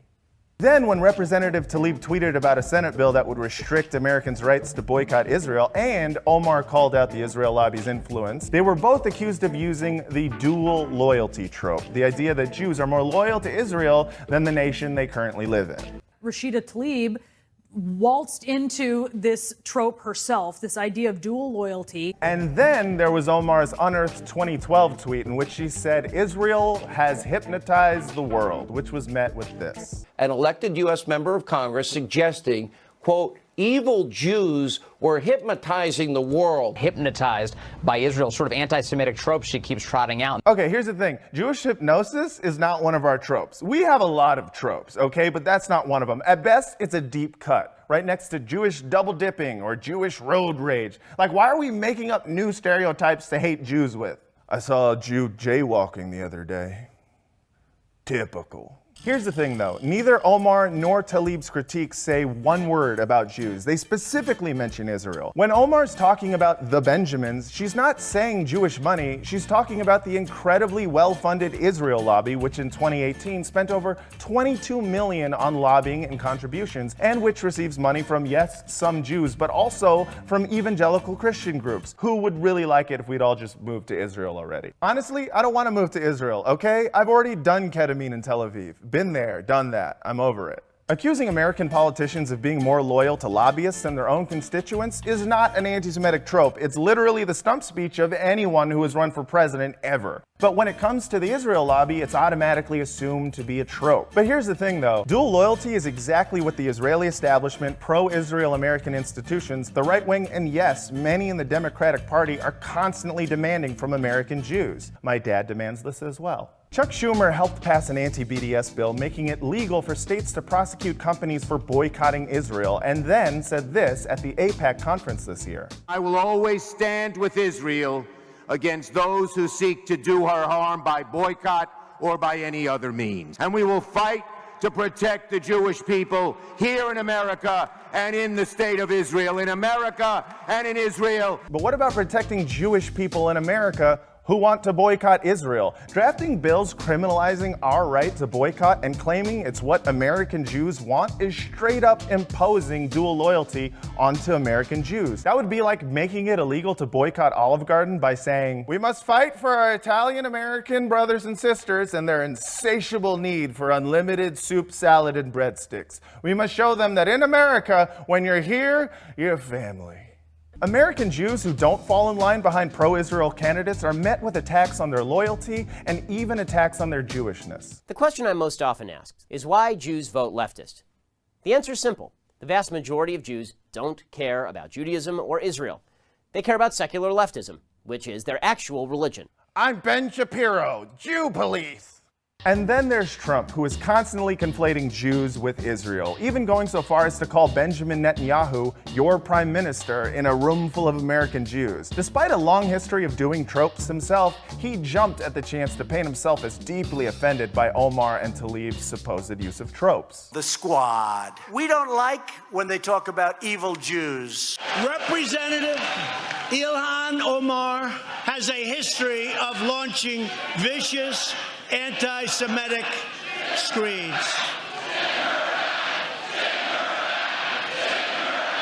Yeah, nothing says I hate bigotry like a crowd full of people chanting send her back. I love how Trump always finds the opportunity to be racist even when he's supposedly condemning racism. Ilhan Omar hates Jews because of the extra muscle in her calf, the one that helps her jump so high. Trump's vendetta against the Squad just kept ramping up until he finally used his presidential tweeting powers to ask Netanyahu not to let them into Israel, a move which went too far even for the pro-Israel lobbying group AIPAC. And then when asked to defend himself, Trump made it clear that I and the other 70% of American Jews who didn't vote for him should be more grateful. Wait, was grateful the word? And I think any Jewish people that vote for a Democrat, I think it shows either a total lack of knowledge or great disloyalty. He said loyalty, dual loyalty. Send him back, send him back, send him. Where is everyone? Wait, was he talking about Jews being disloyal to him or Israel? Because it might not be anti-Semitic. I mean, I don't want to do like a bad faith reading of what he was saying. I think that if you vote for a Democrat, you're very disloyal to Israel and to the Jewish people. Okay, well, again, he didn't say that Jews are disloyal to Israel if they vote Democrat, so there's a chance he's not including Jews in that statement? If Jews vote for Democrats, are they being disloyal to Israel? Is that what you're saying? Oh, I'd say so, yeah. Tie. The crazy thing is, Trump doesn't think he's being anti-Semitic because he's just saying out loud what the pro-Israel establishment has been signaling for decades, that Israel is the only thing Jews care about if they are indeed good Jews. He's got the brain of a really honest 6-year-old telling his mom, I don't know what daddy's talking about, you clearly gained weight. In Trump's mind, he is being loyal to American Jews by being staunchly pro-Israel, but in reality, neither Trump nor Israel are loyal to American Jews. They're loyal to each other. The Israeli government has defended Trump every time the American Jewish community calls him out on his anti-Semitism. Like after the Tree of Life shooting, when Jewish groups protested Trump's visit to Pittsburgh, the Israeli Minister of Diaspora Affairs, Naftali Bennett, took the time not only to defend Trump, but throw shade at American Jews, saying, President Trump is a true friend of the state of Israel and to the Jewish people. With President Trump, we never have to worry if he has our backs. Bennett and Trump are clearly a perfect fit because they both say friend when they mean arms dealer. But it makes sense. The Israeli government is happy to support an American president who deals in anti-Semitism so long as he helps further their project of subjugating the Palestinian people. But what's in it for Trump and the rest of them? If they don't actually care about anti-Semitism, why do they spend so much time and energy trying to smear others as anti-Semitic? Well, if you have a keen eye, you may have noticed a very subtle pattern regarding many of the people the right labels as anti-Semitic. It's very subtle. While the right seems to be immune from accusations of anti-Semitism, being accused of left-wing anti-Semitism while female, black, brown, or Muslim actually has consequences. Take Mark Lamont Hill, a now former CNN commentator who used the phrase from the river to the sea during a 22-minute speech at the UN speaking out for Palestinian human rights. Free Palestine from the river to the sea. That's right out of a Hamas script that calls for the annihilation of Israel. Yeah, but it doesn't though. If you actually look into the history of that phrase, it isn't actually a call to drive Jews into the Mediterranean. It's simply a common saying from the Palestinians longing for a unified country again instead of something that looks like this. But of course, CNN couldn't be bothered to deal with the whole context thing. You know, it's only their f***ing job. It was just easier to fire Hill. And then there's civil rights activist and icon Angela Davis, who won a prestigious civil rights award and then had it rescinded last minute due to her pro-BDS stance. Now, she did end up getting the award in the end, but imagine giving someone an award for civil rights activism and then taking it away because she's still doing civil rights activism. That's like taking away Miss America's crown because she actually did accomplish world peace. And it's not just individual activists getting smeared. Sometimes it's the entire movement. For example, Black Lives Matter is constantly being attacked for their support of BDS and their solidarity with Palestinians. Black Lives Matter, a group that just a couple of weeks ago launched an entire anti-Israel platform. I care about Black lives. I've devoted my life to protecting Black lives, but I will not support the organization Black Lives Matter because I have zero tolerance for anti-Semitism. Honestly, I cannot look at that man's face without thinking about that clip where he denies having sex with any of Jeffrey Epstein's underage girls by claiming that he has a perfect sex life. Hell yeah. Go off, King. The right has even called activists protesting the ICE camps anti-Semitic. Representative Alexandria Ocasio-Cortez called them concentration camps, which prompted Stephen Miller, the only Jew I know who says Jew with a hard J, to say this. I'm a Jew, as an American Jew. I am profoundly outraged by the comments from Ocasio-Cortez. It is a historical smear. It is a sinful comment. It minimizes the death of 6 million of my Jewish brothers and sisters. It minimizes their suffering. Your existence minimizes their suffering, dude. I'm pretty sure Stephen Miller's uncle called the ADL on him. Hello, is this the ADL? I'd like to report my nephew! The pro-Israel establishment has been using the fear of anti-Semitism to stop American Jews from supporting the very people and movements that are actively fighting against perpetrators of anti-Semitic hate crimes in America. People who are fighting white supremacy, people who are fighting for our rights to boycott, people who are fighting to abolish concentration camps. They want us to feel unsafe in left spaces, unsafe on college campuses with activists who are fighting for the civil rights and equality for Palestinians because they've convinced us that a criticism of Israel is an attack on Jews. To take the bait that the right is dangling in front of us, to believe their claims of left anti-Semitism, is not just counterproductive to dismantling anti-Semitism, but actively upholds white supremacy. And to be honest, it worked for a long time. I mean, I used to be very wary of anyone who criticized Israel, especially if they weren't Jewish. But if the last 3 years has shown us anything, it's that white supremacy has always been the biggest threat to Jews in America. Omar and Tlaib don't scare me. Criticism of Israeli policy doesn't scare me. The people shouting, "Send her back," scare the bejesus out of me, or the bemoses. Thankfully, more and more people are starting to understand that criticism of Israeli policy is not automatically anti-Semitism, which is why every time the right smears an Israel critic as anti-Semitic, they now preface it with, of course you can criticize Israel, but... You can criticize Israel, you can believe Israel is wrong on everything, but when... We can criticize Israel, no country is perfect, that's definitely for sure, but... We can have conversations all day long about how you feel about Palestinian politics, how you feel about Israeli politics, how you feel about Netanyahu, But we never end up having that conversation, do we? Because it only takes one bad faith reading of a critique to claim anti-Semitism and derail the entire conversation. Also, did Meghan McCain just say Netanyahu? I think she's confusing Netanyahu and Nosferatu, which means that she just confused a Jew with a blood-sucking vampire. Blood-sucking is an anti-Semitic trope referring to the fear that Jews bake their matzah with Christian blood. Therefore, Meghan McCain is an anti-Semite. See how easy that is? Hey everyone, thanks so much for watching News Broke on AJ+. My name is Matt Lieb. Follow me on Twitter @MattLieb, and also follow me on Instagram @MattLiebJokes. Make sure to like, comment, and subscribe, and go in the comment section and tell me what conversation should we be having about anti-Semitism and about Israel, and are concerns about anti-Semitism preventing you from speaking up about the plight of Palestinians? And check us out next week. I'll be hosting again next week. So sorry, Francesca will be back. But next week, we're talking about Universal Basic Income, or UBI. Yang Gang is gonna hate me.